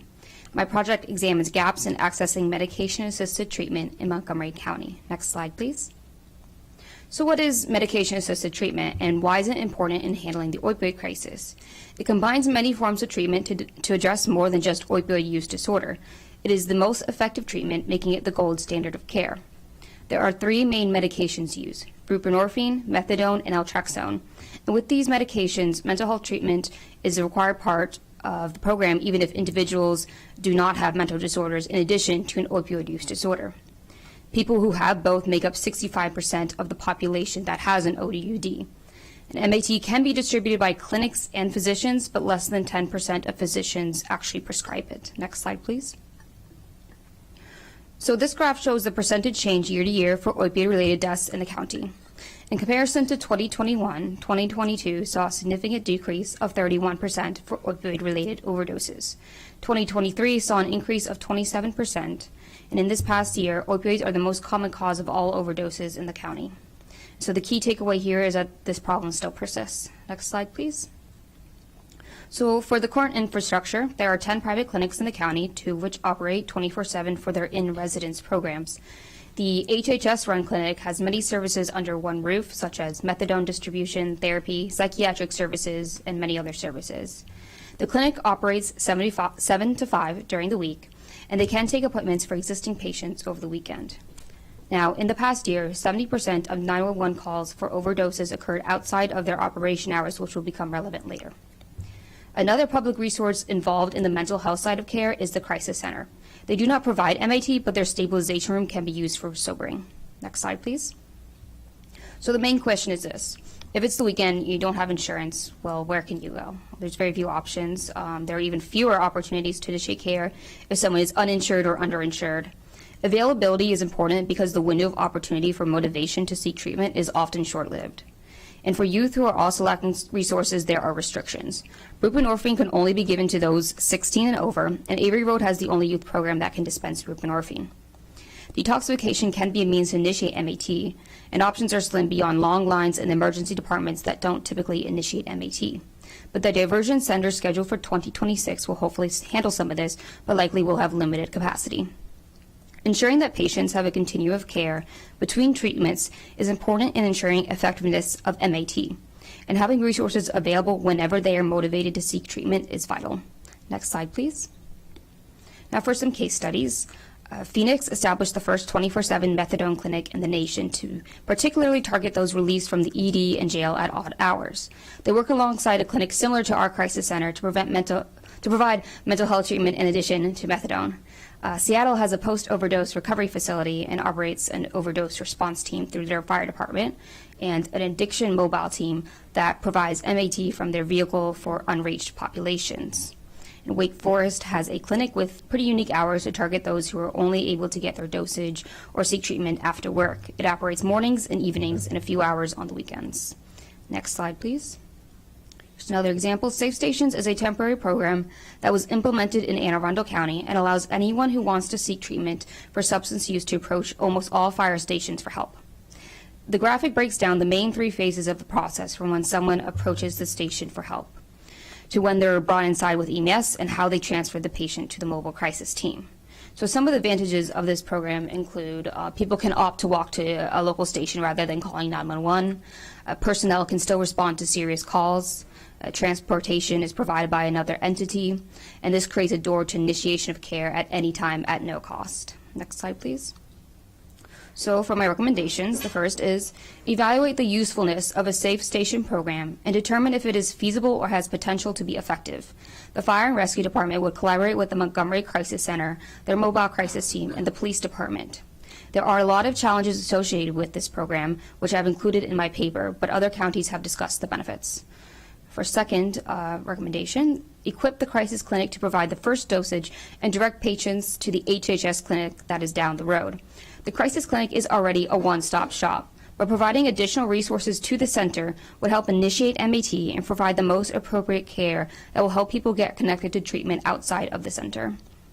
For the third recommendation, extend HHS MAT clinic hours to weekends for first-time clients. The HHS clinic does conduct appointments for those who are already clients. This would involve allowing initial appointments for a short time on the weekends. It would be minimal time, but would be better than someone on Friday night having to wait until Monday morning to receive MAT. And now for the fourth and final, HHS or a partner nonprofit would maintain an online list of pediatricians that prescribe MAT similar to their webpage with a list of MAT clinics. This could be accomplished 2 ways. SAMHSA has a list of all physicians who prescribe MAT in the state, but their specialty is not provided. So someone would have to search through the list to determine which are pediatricians. Or the other option is calling each pediatrician's office and ask whether they prescribe MAT and if they consent to have this information on a web page. Next slide. Thank you for your time. Thank you.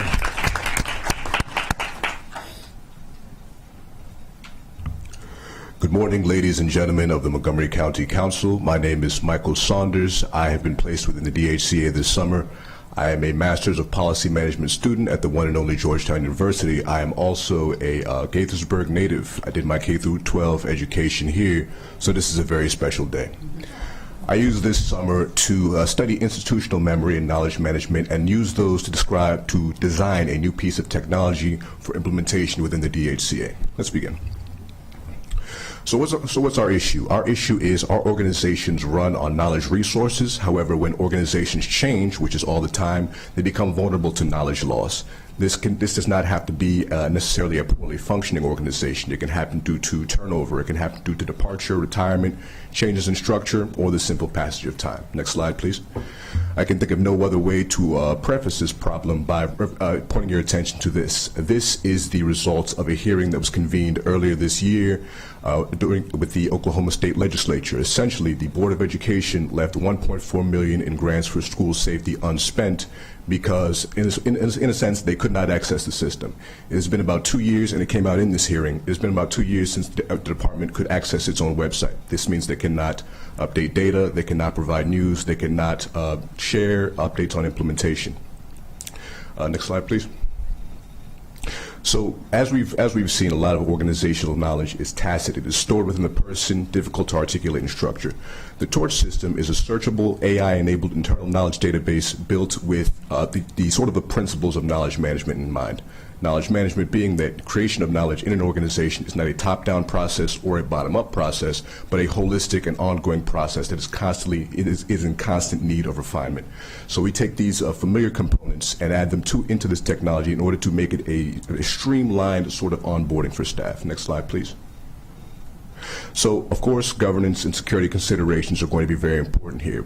So the first thing we're going to do is we're going to go downstream of the National Institute of Standards and Technology AI safety framework model. This makes sure that we're adopting the best practices as far as governance, as far as data security, as far as access to permissions of data, and as far as the ability to change data in the system. You'll see a bit more of those principles and how they're covered in the paper, but you can just see on the side there just some of the best practices that have been designed, that this system is designed in mind with. Go to the next slide, please. So I went ahead and conducted field interviews with DHCA staff to see, okay, what knowledge management issues are you seeing? How could the system be useful to you? These observations are ranked in order of in order of their frequency. So the most important thing to DHCA staff was being able to access predecessor knowledge being able to access predecessor knowledge and then incorporate it into their daily workflows. There's two big takeaways, I think, here. Number one, context along with the data allows our organizations to make better decisions. And number two, standardizing and structuring our processes allows us to adapt them to our needs as time goes on. Next slide, please. So I've got a suite of 2 policy recommendations. This first says for the DHCA. So firstly, adopting new project and post-project and new process write-up protocols. This ensures that staff are thinking critically about the work they're doing. They're constantly reflecting and constantly getting the mindset of how can I improve this process? Again, incorporating them into the knowledge management process in an organization. Initiating limited test cases using non-pertinent files in existing LLMs, large language models, ChatGPTs, Geminis, and such. This will familiarize staff with the simple process of putting in an input and getting a response, prompting the system, and then receiving a feedback from the system. This can be done without exposing consumer data, without exposing staff processes, and without compromising sensitive information in the process of the system. And the third thing is setting key organizational performance indicators. Again, in consulting with staff, the most important thing that I've observed as a metric is the satisfaction of the users themselves. Do the users find this useful? Is this making my work more efficient? Is this getting in the way or making my job easier? And then the next set of recommendations is going to be for you all, the Montgomery County Council. So firstly, I think the convening with DHCA leadership, getting a lay of the land, level setting. What is the status of knowledge management in the organization right now? From there, creating standing committees and meetings of council staff and DHCA staff. Let's get the best practices out there, and let's begin talking about these things at a high level, because knowledge management, as I've said, is not a this organization and that organization problem. It is a holistic issue that can affect any organization. So a lot of these problems will scale to other agencies. And the third thing is supporting a micro-pilot of the TORCH system, again, in one of those key identified areas, training, operations, and strategy. I've received several suggestions from staff in terms of management training, in terms of streamlining processes, or in terms of standardizing responses for sections that are more so client or people focused. Next slide, please. So just in summary, with the torch system's implementation, we can have more coherent strategy, we can increase the quality and staff, the training and quality of our staff. We can make sure that knowledge is transferring with time and not being lost to the cracks. And we can make sure that we have a sophisticated, streamlined, easily accessible way to access the knowledge of the past and the present in order to make better decisions for the future. Thank you all for your time today. Thank you.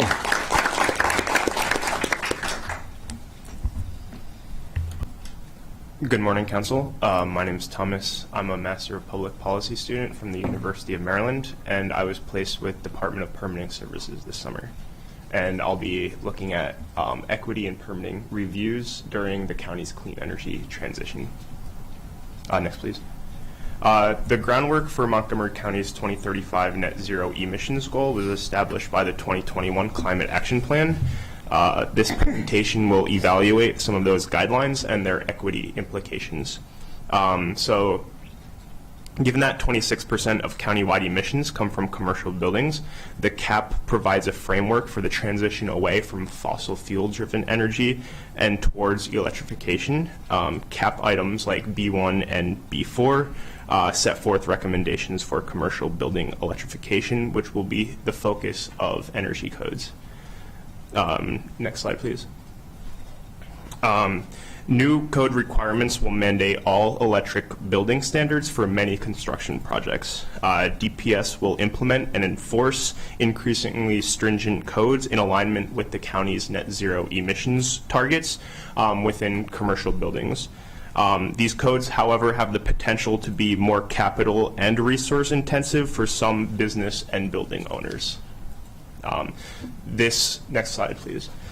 This may create or reinforce inequities in permitting length, where under-resourced buildings, like certain small businesses, see more reviews in the process in general, which potentially could generate greater costs for those affected. So it's important to address this now, especially given that the most intensive and rapid energy changes haven't been applied to the codes yet.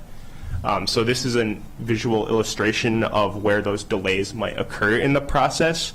It happens in between when the application is submitted and that initial and additional reviews. Next slide, please. So the Climate Action Plan and decarbonization legislation acknowledge challenges to equity from building decarbonization. Prescriptive CAP items associated with commercial buildings are generally scored negatively for racial equity and social justice within the plan itself. It also realizes that existing incentive programs that aim to address inequity challenges have not necessarily been offered in all building sectors equitably, and opportunities for significant improvements in building energy efficiency still exist. This is particularly true in small to medium businesses. Next, please. This is an empirical demonstration that likely may be suggestive of some of the gaps that may currently exist and reinforces the need for a technical assistance program. There are some limitations to this data given replicability, sample size, which was expanded upon in my paper. Next slide, please. So building off of this, DPS acknowledges the need for a technical assistance program and hopes to pilot one with potential grant funding that may be incoming. To ensure this program is designed to meet existing equity needs and to ensure cost effectiveness, it is critical to identify areas and building sectors that may be at risk of these lengthier cycles. There are currently challenges in identifying under-resourced buildings and small businesses. Identifying these would be crucial to estimate program funding needs and allow for more targeted assistance. Next slide, please.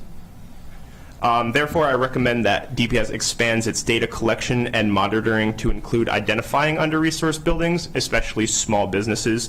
This could be done by working with the Montgomery County Green Bank Montgomery County Business Center, to identify small businesses at the start of the application process. I also suggest that this role be included in the scope of the commercial team, given that they are most equipped to take this task on at the moment. Additionally, DPS should make this information available for transparency and accountability reasons, either on their website or report it to the county council. This will allow the county and the public to see DPS's efforts in addressing equity and may raise awareness for technical assistance in the first place. It will also allow for more informed decarbonization legislation as Montgomery County proceeds into its more aggressive stages of the energy transition. There's also general interest that the county council may have in this information, given that it has county-wide equity effects, but also there's potential economic development implications given the unclear impact of these energy transition requirements on small businesses. Thank you. Great job. Good morning, council members and Council President Friedson. I'm Grace Wiechek. I'm currently studying public policy at George Washington University, and I've been working with the police department this past summer. So for my presentation today, I'm going to be taking another look at community policing, more specifically how MCPD can better engage and represent immigrant communities. Next slide, please. And so before I go into my recommendations, I want to revisit what community policing actually is. At its core, it's a call to innovative and proactive approaches to the way we administer public safety. It's typically broken down into 3 different components, those being community partnerships, organizational transformations, and problem solving. And while the term was first coined in 1994, it's been brought up time and time again, begging the question of how do we continue to evolve and better serve our communities. Most recently, it was brought up within the context of the immigration debate as a handful of states pushed the bounds of who could actually enforce immigration policies, further discrediting the legitimacy of a lot of law enforcement agencies and hindering the trust within a lot of communities. Next slide, please. And so within this conversation of community policing is the importance of representation. And so this is from the U.S. Equal Employment Opportunity Commission. And given the front-facing nature of police work, it's very important to have representation at all levels of the department, not only for trust with police officers themselves, but instilling confidence in local government as well. Next slide, please. And so now I'm going to take a look at what this looks like within Montgomery County Police Department. And so in a lot of ways, MCPD leads the way in representation. 21% of the department is female, which is much higher than the national average of 13%. That being said, there's still a lot that can be done to improve this representation and ensure that it is seen not only within just the community engagement division, but all levels of the department. Next slide. And so on this slide, I've outlined some of the different community engagement or community policing efforts that have been implemented over the years. And my goal today is not to negate the progress that has been made, but rather to see how we can continue to push the needle and better serve Montgomery County residents. And as former Chief Jones said, community policing is a responsibility of every employee in the department from the chief down. Next slide, please. And so through a lot of different conversations with council staff, community leaders, and those in the police department, I came up with a list of 6 different recommendations that I classified as either outreach or representation recommendations with the goal of ultimately better engaging and representing immigrant communities in Montgomery County. Next slide. And so the first thing I looked at was MCPD community liaison work. Right now, there is 1 Hispanic community liaison for the entire department in a county of over 1 million people. And Mariela often describes herself as everyone's liaison. She works with a lot of people outside of the Spanish-speaking population, despite her title implying that. Oftentimes, given the scope of work she's doing, she takes on a case manager role, helping residents get the resources that they need. And so 2 policy options that I've come up with today to better support and expand the work that the amazing work that she's already doing is hiring an additional community liaison in each policing district. However, I do understand the financial constraints with adding those additional positions, so I would urge the council to prioritize those with larger immigrant communities. Another approach that has already been implemented in Rochester Police Department in New York is hiring specifically a new American and refugee liaison focused specifically on working with these new residents. Next slide. The next recommendation I want to make has to do with the emergency alert system. This is something that came up in my conversations with the Gilchrist Center.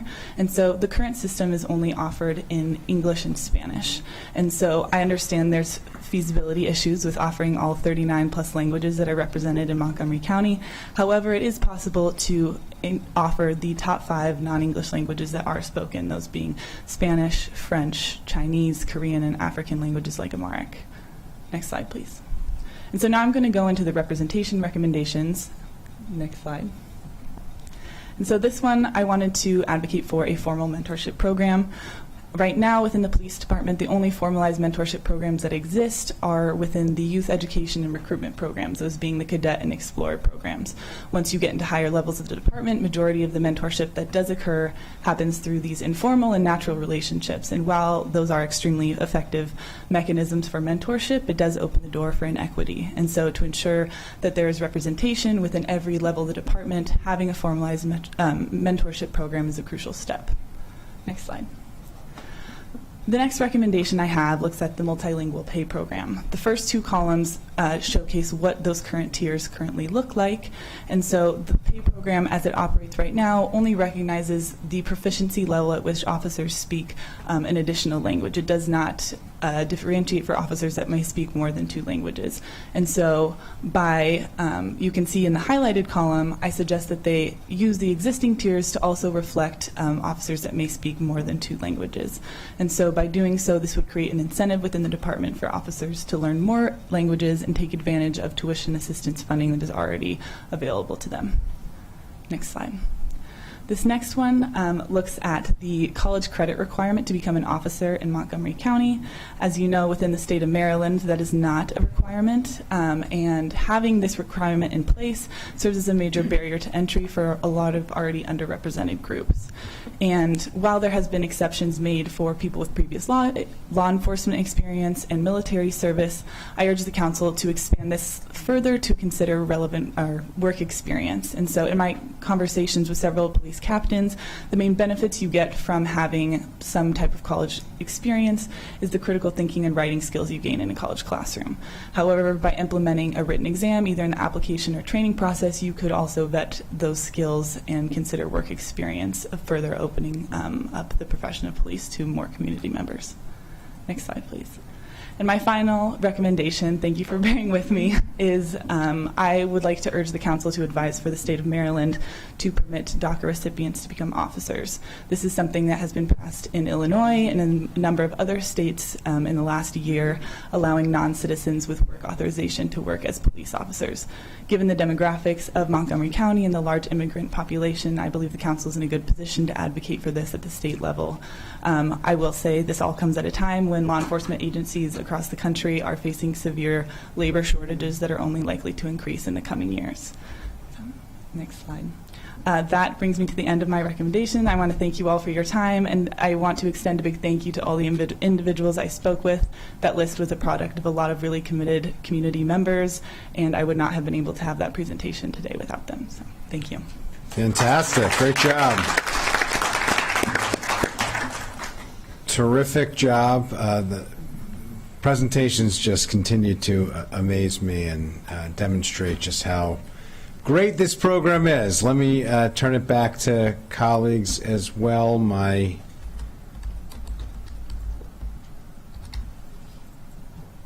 see Councilmember Fanny Gonzalez. Good morning. Thank you so much for your time and for your work. I didn't want to speak in the previous panel, not because I didn't like your presentations. It's just like, I just want to do it at the end and just say it at once.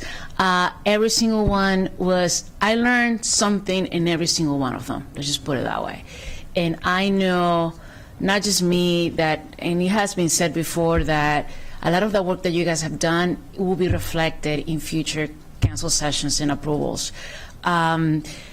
The one that Isaac mentioned on the EFA, I was on the planning board when I worked on the bicycle master plan, and although we didn't formalize the equity areas, it was as part of the conversation, like Wheaton, Aspen Hill, and I think that plan led to the establishment of the equity areas because of that effort that we did when we realized that we need to formalize it. But I appreciate that you highlighted it the way you did, because more investment needs to happen in particular parts of the neighborhood in the county, and I thank you for that.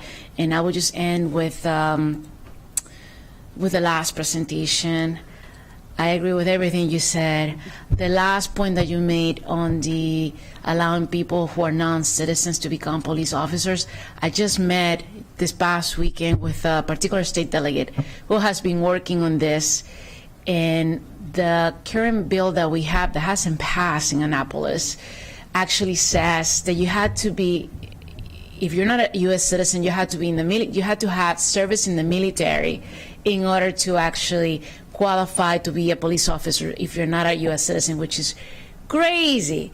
I mean, the whole notion of having people who are green card holders is not a discussion in Annapolis right now, and it just tells you how hard it is to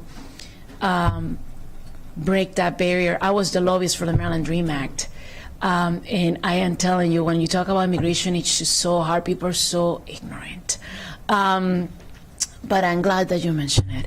And I agree, and I love that you mentioned Ms. Leon, the Latino liaison. We need more people like her. And like you said, we need one Latino liaison in every single police district, because the need is so huge. She cannot do this job by herself. So I'm glad you said that. And with that, thank you so much for everything that you're saying. And for the folks who talked about the permitting services, we'll be having follow-ups in the econ work sessions on that, especially when we talk about electrification of buildings. For those, we're going to have joint committee sessions, but I'm happy that you guys are bringing to light some of the most critical issues that the county is facing in the coming few months. So thank you. Thank you. Council Vice President Stewart. Great. Again, just thank you for all the presentations. They were terrific, and I agree with my colleague, Councilmember Natalie Fanny Gonzalez, that each one I've learned something new, and I could probably spend like so much time asking each of you follow-up questions, and I'm glad we'll be able to see your papers. But Michael, I had a question for you. I know you were paired with DHCA, but have you had time to be in our TEBS department with our director, Gail Roper? Thank you for your question. So I have not had the pleasure of speaking to her. However, several TEBS staff were instrumental in just helping me with the design phases, making sure that my principles were correct, and making sure that the best standards as far as security and governance were put forward. Yeah, so I think what you're looking at, she would be really excited about. Our TEBS department, you probably spoke to a number of our staff who are looking at using AI with our 311 and the testing that they're doing. I see this as another iteration of that work. The other question I have for you is, you know, the application in DHCA, since that's where you were placed, what other departments do you think would be good for this type of work, looking at it? So a part of the design of the project was not just based on the work I'm doing now, but actually a previous experience I'd had working for the county during COVID-19, actually in the programs that Tyler had mentioned.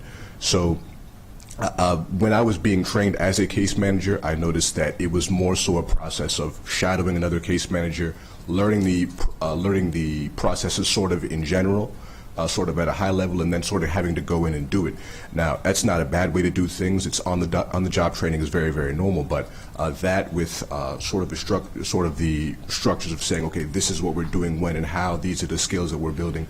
I think that the explicitness helps there quite a bit. So I would say HHS definitely. I think as far as transferring technical knowledge is very important. So transportation and environmental staff, I think, could make a lot of use of it as well.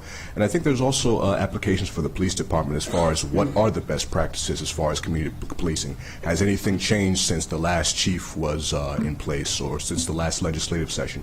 It's mainly what has changed. So I think that there's applications really universally. Great. Well, thank you, and I'm glad you're close by so that we can hopefully tap some of your knowledge. Thank you very much. Thank you. Councilmember Katz. Thank you very much, Mr. President, and thank you all very, very much for each one of your presentations, not just this panel, but the panel before. Candidly, I found myself shaking my head yes during and after each of your presentations. And that in itself, and you've caused us a lot of thought for all of us to be thinking how we're going to be able to do this. Everybody agrees we need more people helping us. Everybody agrees that we need, for the police and every other agency, we need people doing this work. The difficulty is getting the people to do it. And so that's what we're all working for, and we can agree with that. And Mr. Saunders, let me tell you, as one Gaithersburg native to another, you made the 3rd District very proud today. Yeah. Thank you very much. Thank you for that, Councilman. We actually met for the first time when you were mayor at the Vision Walk in Rockville. I was with Mr. Hudson in the Brothers program, so, you know. I was concerned you were going to say you were in 3rd grade at the time, but otherwise I appreciate that. Councilmember Joando. Thank you very much. Again, congratulations to all of you. Look forward to reading the reports.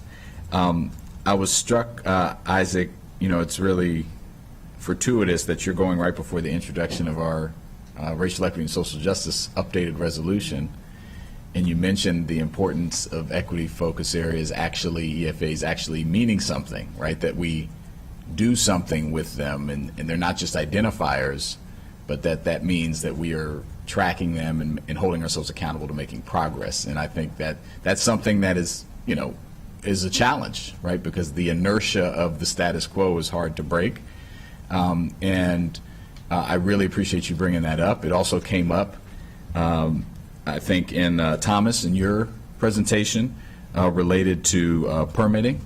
And we see that in the EFA areas, you have the longest permitting time, right? It's just a reminder that it takes real intentional work, data monitoring. I'm glad you're feeling better. I hope you can get access to that data and stick around and dig deeper than you even did, because it's really important that we commit to that and recommit to it each and every day. So I'm going to double down on that. I say it often, but we got to live it every day. So I really appreciate you all going into that.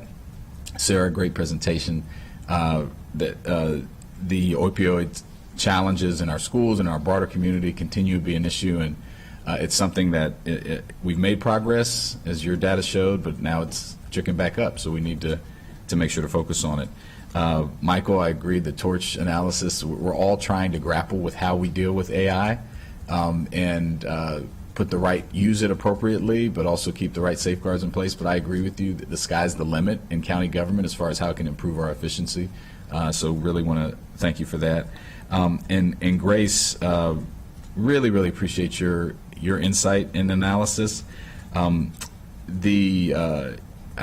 made me think about a couple of years ago here, I did a proclamation for our first black woman to ever become a captain in 100 years of the police department.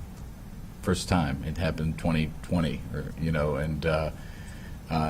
it's just a reminder that, like, the mentorship, the formalized programming, getting people ascending up the ranks, that's not only good for those folks, it's good for our community engagement. So really specific recommendations that you made that I know we'll be taking up as well. So appreciate all of you and really good job. Thank you.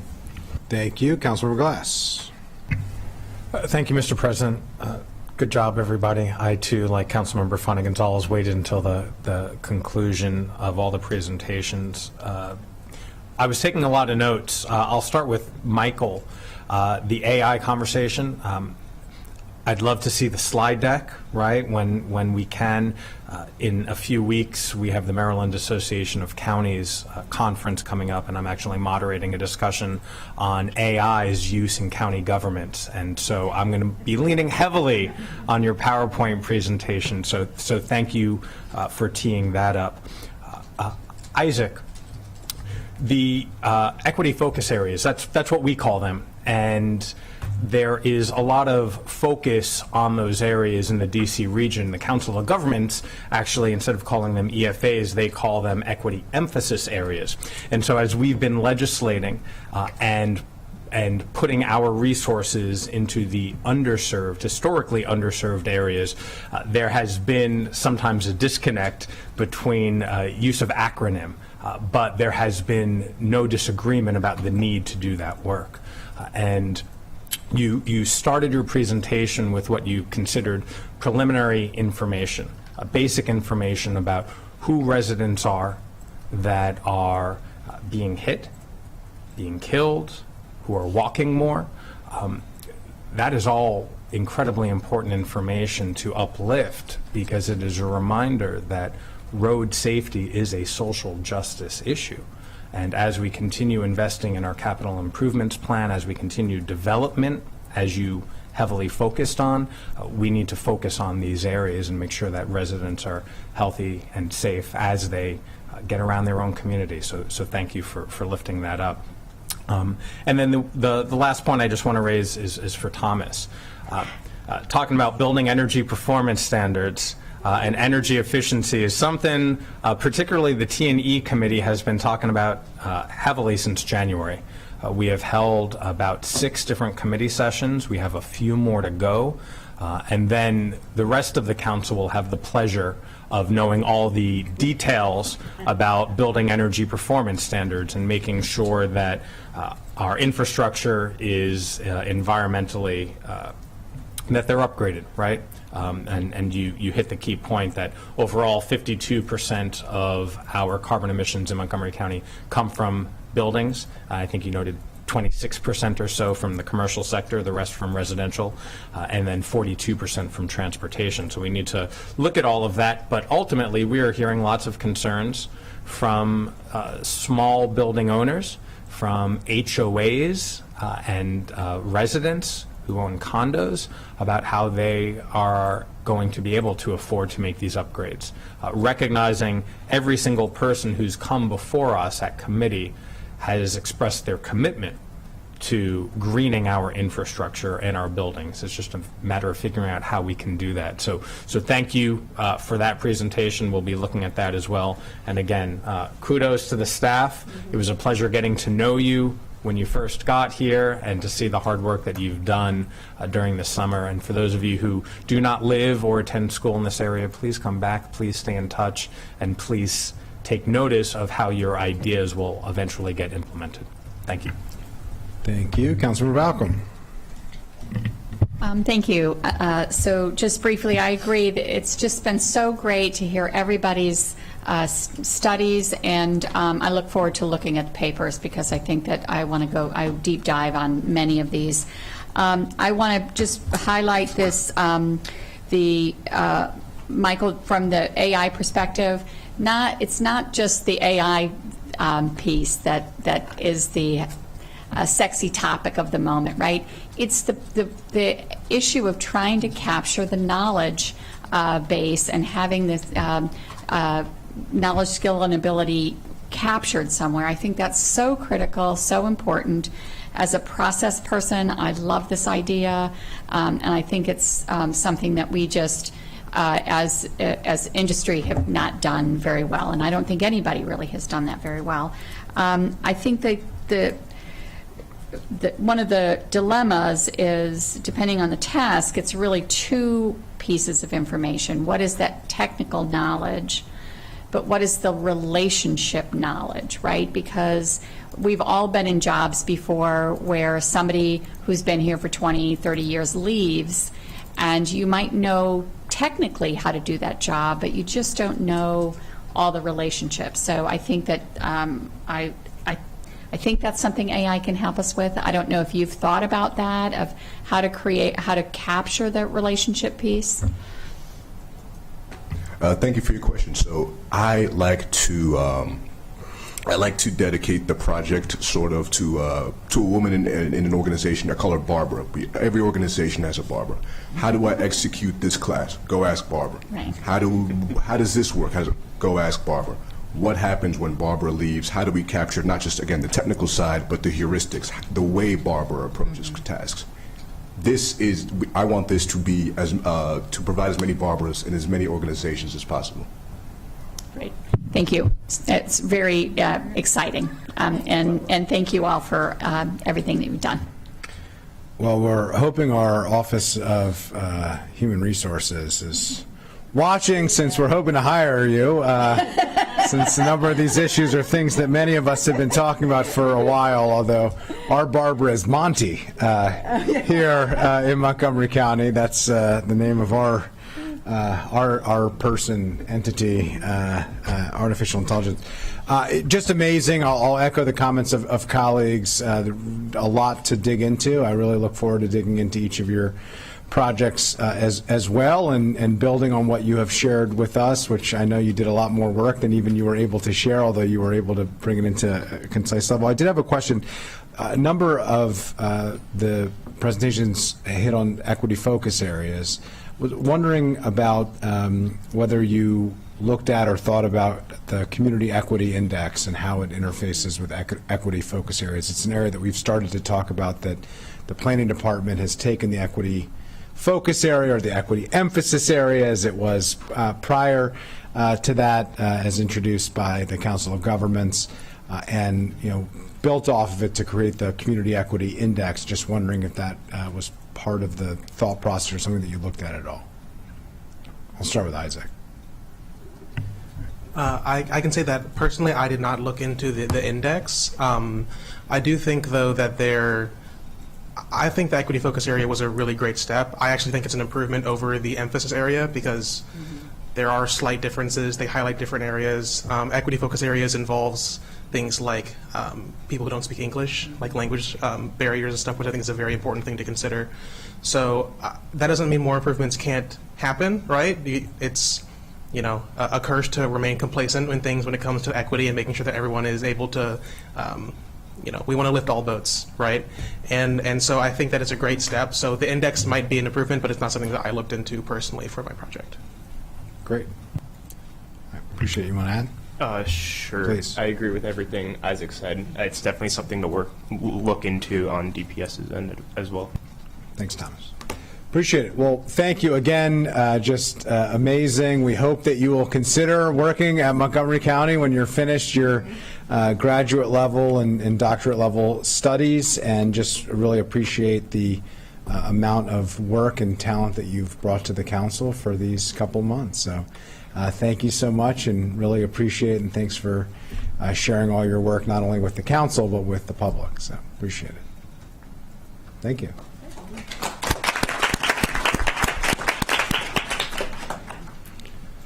All right, we are going to move on to item 3 on today's agenda, which was previewed by Councilmember Jawando. This is an introduction of a resolution to approve the 20th Council's commitment statement to racial equity and social justice. The Government Operations and Fiscal Policy Committee is introducing this. I'll just note, as Ms. Mendy Singleton is making it up to the table, this was an effort to build on the work at the end of the last council, where we introduced a commitment statement, and there was a conversation among colleagues and among staff members that there were refinements that could be made as the 19th council became the 20th council, as we have a new majority, and as we move forward with our continued efforts. And so the decision was made in terms of the conversations that I had with Ms. Mendy Singleton and her conversations with the team and with staff, for there to be a series of conversations and discussions for the recommendations to go to the Government Operations and Fiscal Policy Committee. And I want to thank Vice President Stewart, as the chair of the Government Operations and Fiscal Policy Committee, for really taking this on, and for Councilmember Katz as well. And so we are introducing this as a GO committee. Normally this would be on the consent agenda, but we wanted to elevate this and make sure that we had an opportunity to discuss it. And we wanted to make sure that colleagues had an opportunity to let the statement breathe, and to process it and to understand it, and make sure that we are all committing to it. So it will be introduced today. It is scheduled to be approved on the first meeting that we're back in September. And so I just wanted to, note the difference here. It's different for a reason, for a very intentional reason. And with that, I'm going to turn it over first to Councilmember and Vice President and GEO Chair Stewart to share with us the actual statement itself, to read it into the record. And then I will turn it to Ms. Mendy Singleton, who can share a little bit of the background and how we got here and what the process was to get to this point, and then open it up if any colleagues wish to make any additional comments. And with that, Vice President Stewart. Great. Thank you, Council President Friedson and Ms. Mendy Singleton and the whole Racial Equity and Social Justice core team for working on this. I'm going to read the statement and then highlight some of the changes that were made. So the 2024 commitment statement on racial equity and social justice of the 20th County Council. The Council affirms that racial equity and social justice are core values. The Council recognizes the history of racism in our country and how it has led to many current-day disparities in education and job attainment, housing, and health care, as well as disproportionate incarceration rates for people of color. The Council recognizes that racial inequities have become institutionalized in the policies and practices of many agencies and organizations, governmental and otherwise. The Council aims to achieve racial equity and social justice by dismantling the policies, practices, and systems of oppression, wealth, and privilege that have developed and sustained these inequities and injustices. The Council is committed to providing resources that support actionable solutions. The Council is committed to oversight over the Racial Equity and Social Justice Act and transparent, intentional, and actionable solutions that will address and remedy those inequities and injustices and serve all Montgomery County residents. The commitment statement is a living, enduring statement. It captures in one place the 20th Council's ongoing and deep commitment to transforming daily, organizational, cultural, internal, and external practices to ensure racial equity and social justice that it seeks to foster, enhance, and expand in Montgomery County. The Montgomery County Council is committed to establishing and advancing an equitable community by striving to ensure that every enacted policy, practice, and system reflects racial equity and social justice. Some of the things just to highlight that were changed, it was noted at our retreat last year in 2023 and by the Racial Equity and Social Justice core team that when we affirmed our commitment to core values, we didn't explicitly include social justice, so that was included. In addition, there was a request to expand and have more language that talked about the history of disparities, and so that was paragraph 2 that was added.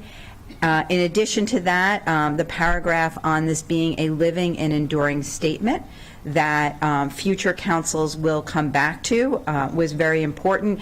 And you'll notice in the packet we do talk about how we want this statement to be updated and revised during the second year of each council. And so again, I just want to thank Ms. Mendy Singleton for all her work on this and the input that we received. So thank you. Thank you. I'll echo that again. Thank you so much to Ms. Mendy Singleton. This was a series of conversations that you and I had as soon as I took over as council president and figuring out what was the best path forward. And this was really the path that you helped to shepherd, and very much an inclusive process. So I was just hoping to turn to you and you could share with us what this process looked like and make sure that we acknowledge the work that has been done to get us to this point. Sure. Thank you, Council President and Council Vice President and Council members. I'll just share a couple of more things. That this did start with the end of the 19th Council, with then Council Member Navarro and then Council President Gabe Albornoz. Some of the other things that were specific in this document that you said that you wanted to include was disparities in education and job attainment, disparities in health care, disparities in the disproportionate incarceration rates, something that was raised this morning by one of our fellows. You also said that it was really important to talk about the wealth and privilege that has developed and sustained racial inequities and social injustices. And finally, among the other things, as Council Vice President just noted, that this is not a one-and-done document, that this is a document that is a living and enduring statement that we will look at continually, but more specifically at the second year, during the second year of each council.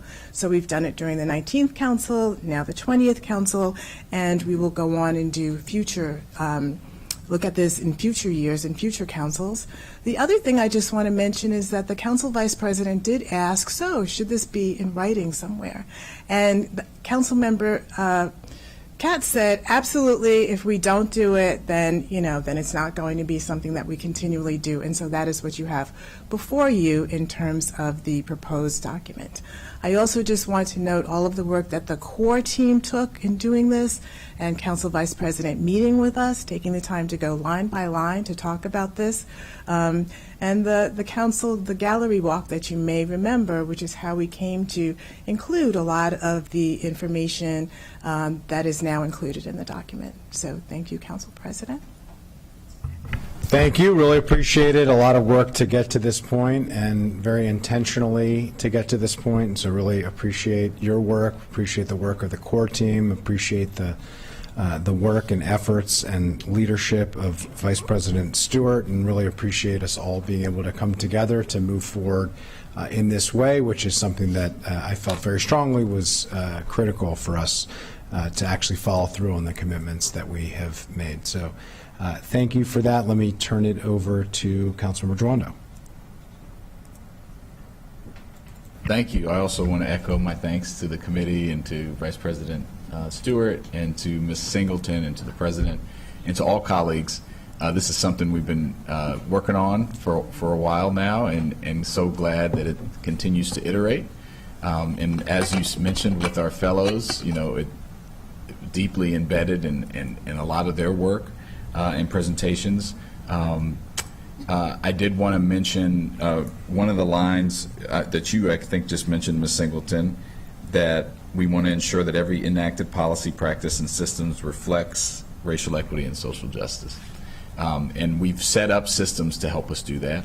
Obviously, like any effort, we're always continually working to improve in how we take up these statements, the actions we take. For example, with the statements, how we talk about them, how we integrate that into the work, and I think I know we've taken great strides. One of the things I've mentioned in our retreats and in other places, I'll just mention it here publicly again, is I think another step we can take is to have everyone who's involved in racial equity across county government at least once a year come and talk about the racial equity statements, look at the data behind what were negative, what were positive, what actions were taken, look at the work that you're doing around training, and just get a real full council update and dig in with recommendations and questions and thoughts about how we can continue to iterate, and that the public can be engaged in that too, because a lot of this work happens internally, which is appropriate, but we need to also think about how we hold ourselves publicly accountable and have other people engage with the work, which is important. So I know my colleagues share that effort, and so hopefully we can schedule that meeting with you and your colleagues across the street sometime before the end of the year. So thank you. Thank you, Mr. President. Thank you. Councilmember Sales. Thank you, Mr. President, and thank you to our Vice President and everyone that contributed to updating our commitment to racial equity and social justice.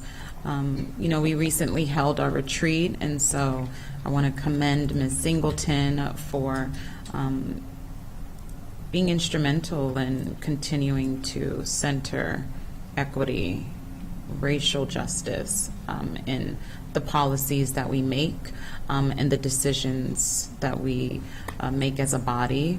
And so as the lead for eliminating disparities in public health, I'm keenly aware of how these decisions impact our community. And so reaffirming our commitment to advancing racial equity and social justice at a time when diversity, equity, and inclusion are being vilified and degraded across the country. It's so important that a county as diverse as Montgomery County continue to uphold the values and commitments to ensuring racial equity and social justice, and also strengthening it in the work that we do and the policies that we create. So thank you, and look forward to passing this resolution. Thank you. Councilmember Fonda Gonzalez. Thank you so much for your work, and I appreciate that you acknowledge former council member Nancy Navarro's work alongside my colleague Gabe Albornoz. Thank you for saying that. We're here because of their work. So that's one thing. The second thing, as a society, we're evolving every day in the fact that is added to this resolution that future councils must review this is very important. So I want to thank the committee, the GAL committee, for doing that work and placing it there. And the last thing, just because I can't help myself, third page, let me see, actually circle page 2, second paragraph, you have 2 dots there. The council is committed to providing resources that support actionable solutions, period. So not 2 periods, that's all. Thank you. All right, we can get that cleaned up. That's why we didn't do introduction and action, so we could make sure that we dot the I's, cross the T's, and undot the extra dots, I suppose. Councilmember Albornoz. Thank you, Mr. President. So I know, and my colleagues who had the good fortune of serving on the 19th Council continue to feel very fortunate that we played an important role in planting a flag that we know will carry forward, thanks to your work, Ms. Singleton, and that of your team. And so I want to thank you personally and professionally for your continued leadership on this and so many other important issues facing not just the council, but our county as a whole. And it's important, with the backdrop of a presidential election that has such toxic racial overtones, for us to continue to reinforce that here in Montgomery County, we hold these values not just morally dearly, but we know that they make economic sense and that they make academic sense, and that it's important that we continue to live out the values of ensuring that we are a welcoming community and that everyone is seen and heard. So thank you all very much. I'm proud to work with the 20th Council on the iteration of this, and I'm so pleased that we're baking in that future councils will also have the opportunity to take the time and space to really evaluate and look in the mirror and outside the window. Thank you. Thank you. Councilmember Mink. Thank you so much to you and your team, as well as to the committee for the work on this, and to the previous council for spearheading this initiative. It's exciting, and ultimately, you are providing us with tools. We are being provided here with tools that we and future councils can choose to leverage or to not leverage. And so that's something, that's a real responsibility that we have, and I wanted to acknowledge that in their wisdom, the committee has also built in some tools baked in some accountability measures and opportunities there. The fact that that this is going to come back for review, that is written in there, I think really speaks to the desire to have this council and future councils leverage these tools that we are being provided.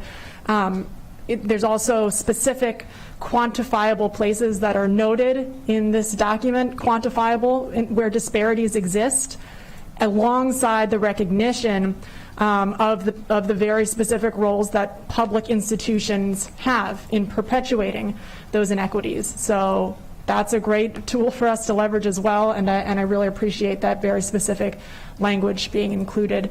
And while we're on this theme of tools that were being provided, I'll note also that the OLO report on community engagement for racial equity and social justice we have now, and the racial equity and social justice policy handbook that's being put together by OLO. The first part of that is out, covering land use, housing, and economic development.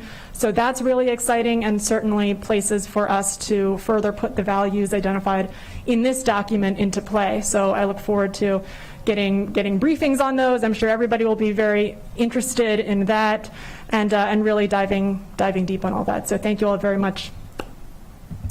Thank you. Councilmember Malcolm. Thank you. First, thank Ms. Singleton for all the work, not only that you do on this particular statement, but everything that you do for the council to make sure that we have the cultural competencies to do our job. So I appreciate that. And also thank you, of course, to the GO Committee for the new additions to the statement. I think it's great. So it's so important that we have RESG at the very core of everything that we do, but it's important to note that this is, as a commitment statement, it's not, the commitment is the important part of that.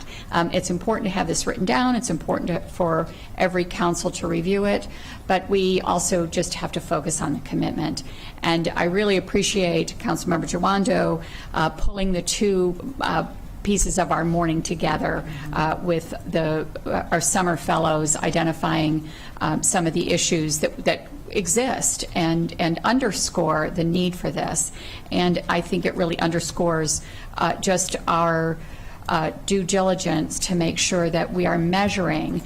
So when, of course, we look at the RESJ statements when we enact legislation, but it's also our responsibility to look at metrics, to come back and measure to make sure that our intention really does have an impact. So I appreciate this conversation. Thank you. Thank you. Councilmember Katz. Thank you very much, Mr. President. And I, too, want to just join the chorus and thank you, Ms. Singleton, for all of your hard work, not just on this topic, but on so many others as well. And I do appreciate that we can't have this discussion without thinking about our former colleague, Councilmember Navarro, for really her foresight and even having us to be at this place. But I think it is so very necessary to remind each of us, and we're going to keep bringing this back, but we take a lot of things for granted, and we shouldn't, and we can't. As Councilmember Arbonaz pointed out, during these discussions that we're having throughout America, throughout the world, people are just not thinking about the ways that we would like to have them be thinking about things. And something like this coming back and reminding us to do it is very, very necessary. So thank you for your hard work, and thank you for keeping our feet to the fire. Thanks. Thank you, colleagues. Thank you, Ms. Mendy Singleton. Thank you to the core team. Serving as council president, I'm a momentary caretaker of this seat on behalf of this body, and it's moments like these and efforts and actions like this that really reflect that, and really honored to be able to carry the baton from Councilmember Navarro and others in continuing this work, and really proud of this 20th council really taking the work of the 19th council and taking it to the next level. And while this is just one part of that, it's an important part of that, and will set us up as we move forward to not only do this once, but to create a process for doing this as we continue and move forward. So thank you. This item is now introduced. And very much excited about that, and really appreciative of all of the work to get us here. We're going to move on to item 4, which is the consent calendar. I will entertain a motion to approve the consent calendar. So moved. Moved by Councilmember Sales, seconded by Vice President Stewart. All those in favor of the consent calendar, please indicate by raising your hand. That is unanimous, 10-0. With a yay. A yay before the ayes, and both the yays and the ayes have it. We are now in recess until 1:30 p.m. where we'll pick up a very busy legislative afternoon, which will be our final legislative afternoon before our August recess.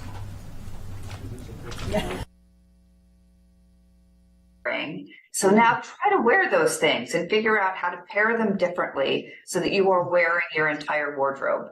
Now, Cindy, I know you have a newsletter, so I don't have to ask you if you do have one, but how can people sign up for it, and what's your website so that we can stay in touch with you? Sure. I do send emails regularly to my list, and they can just email me. And it's Cindy with a Y, CYNDY at cindyporter.com. just let me know you want to be on the list. And I will be offering my book when it comes out in the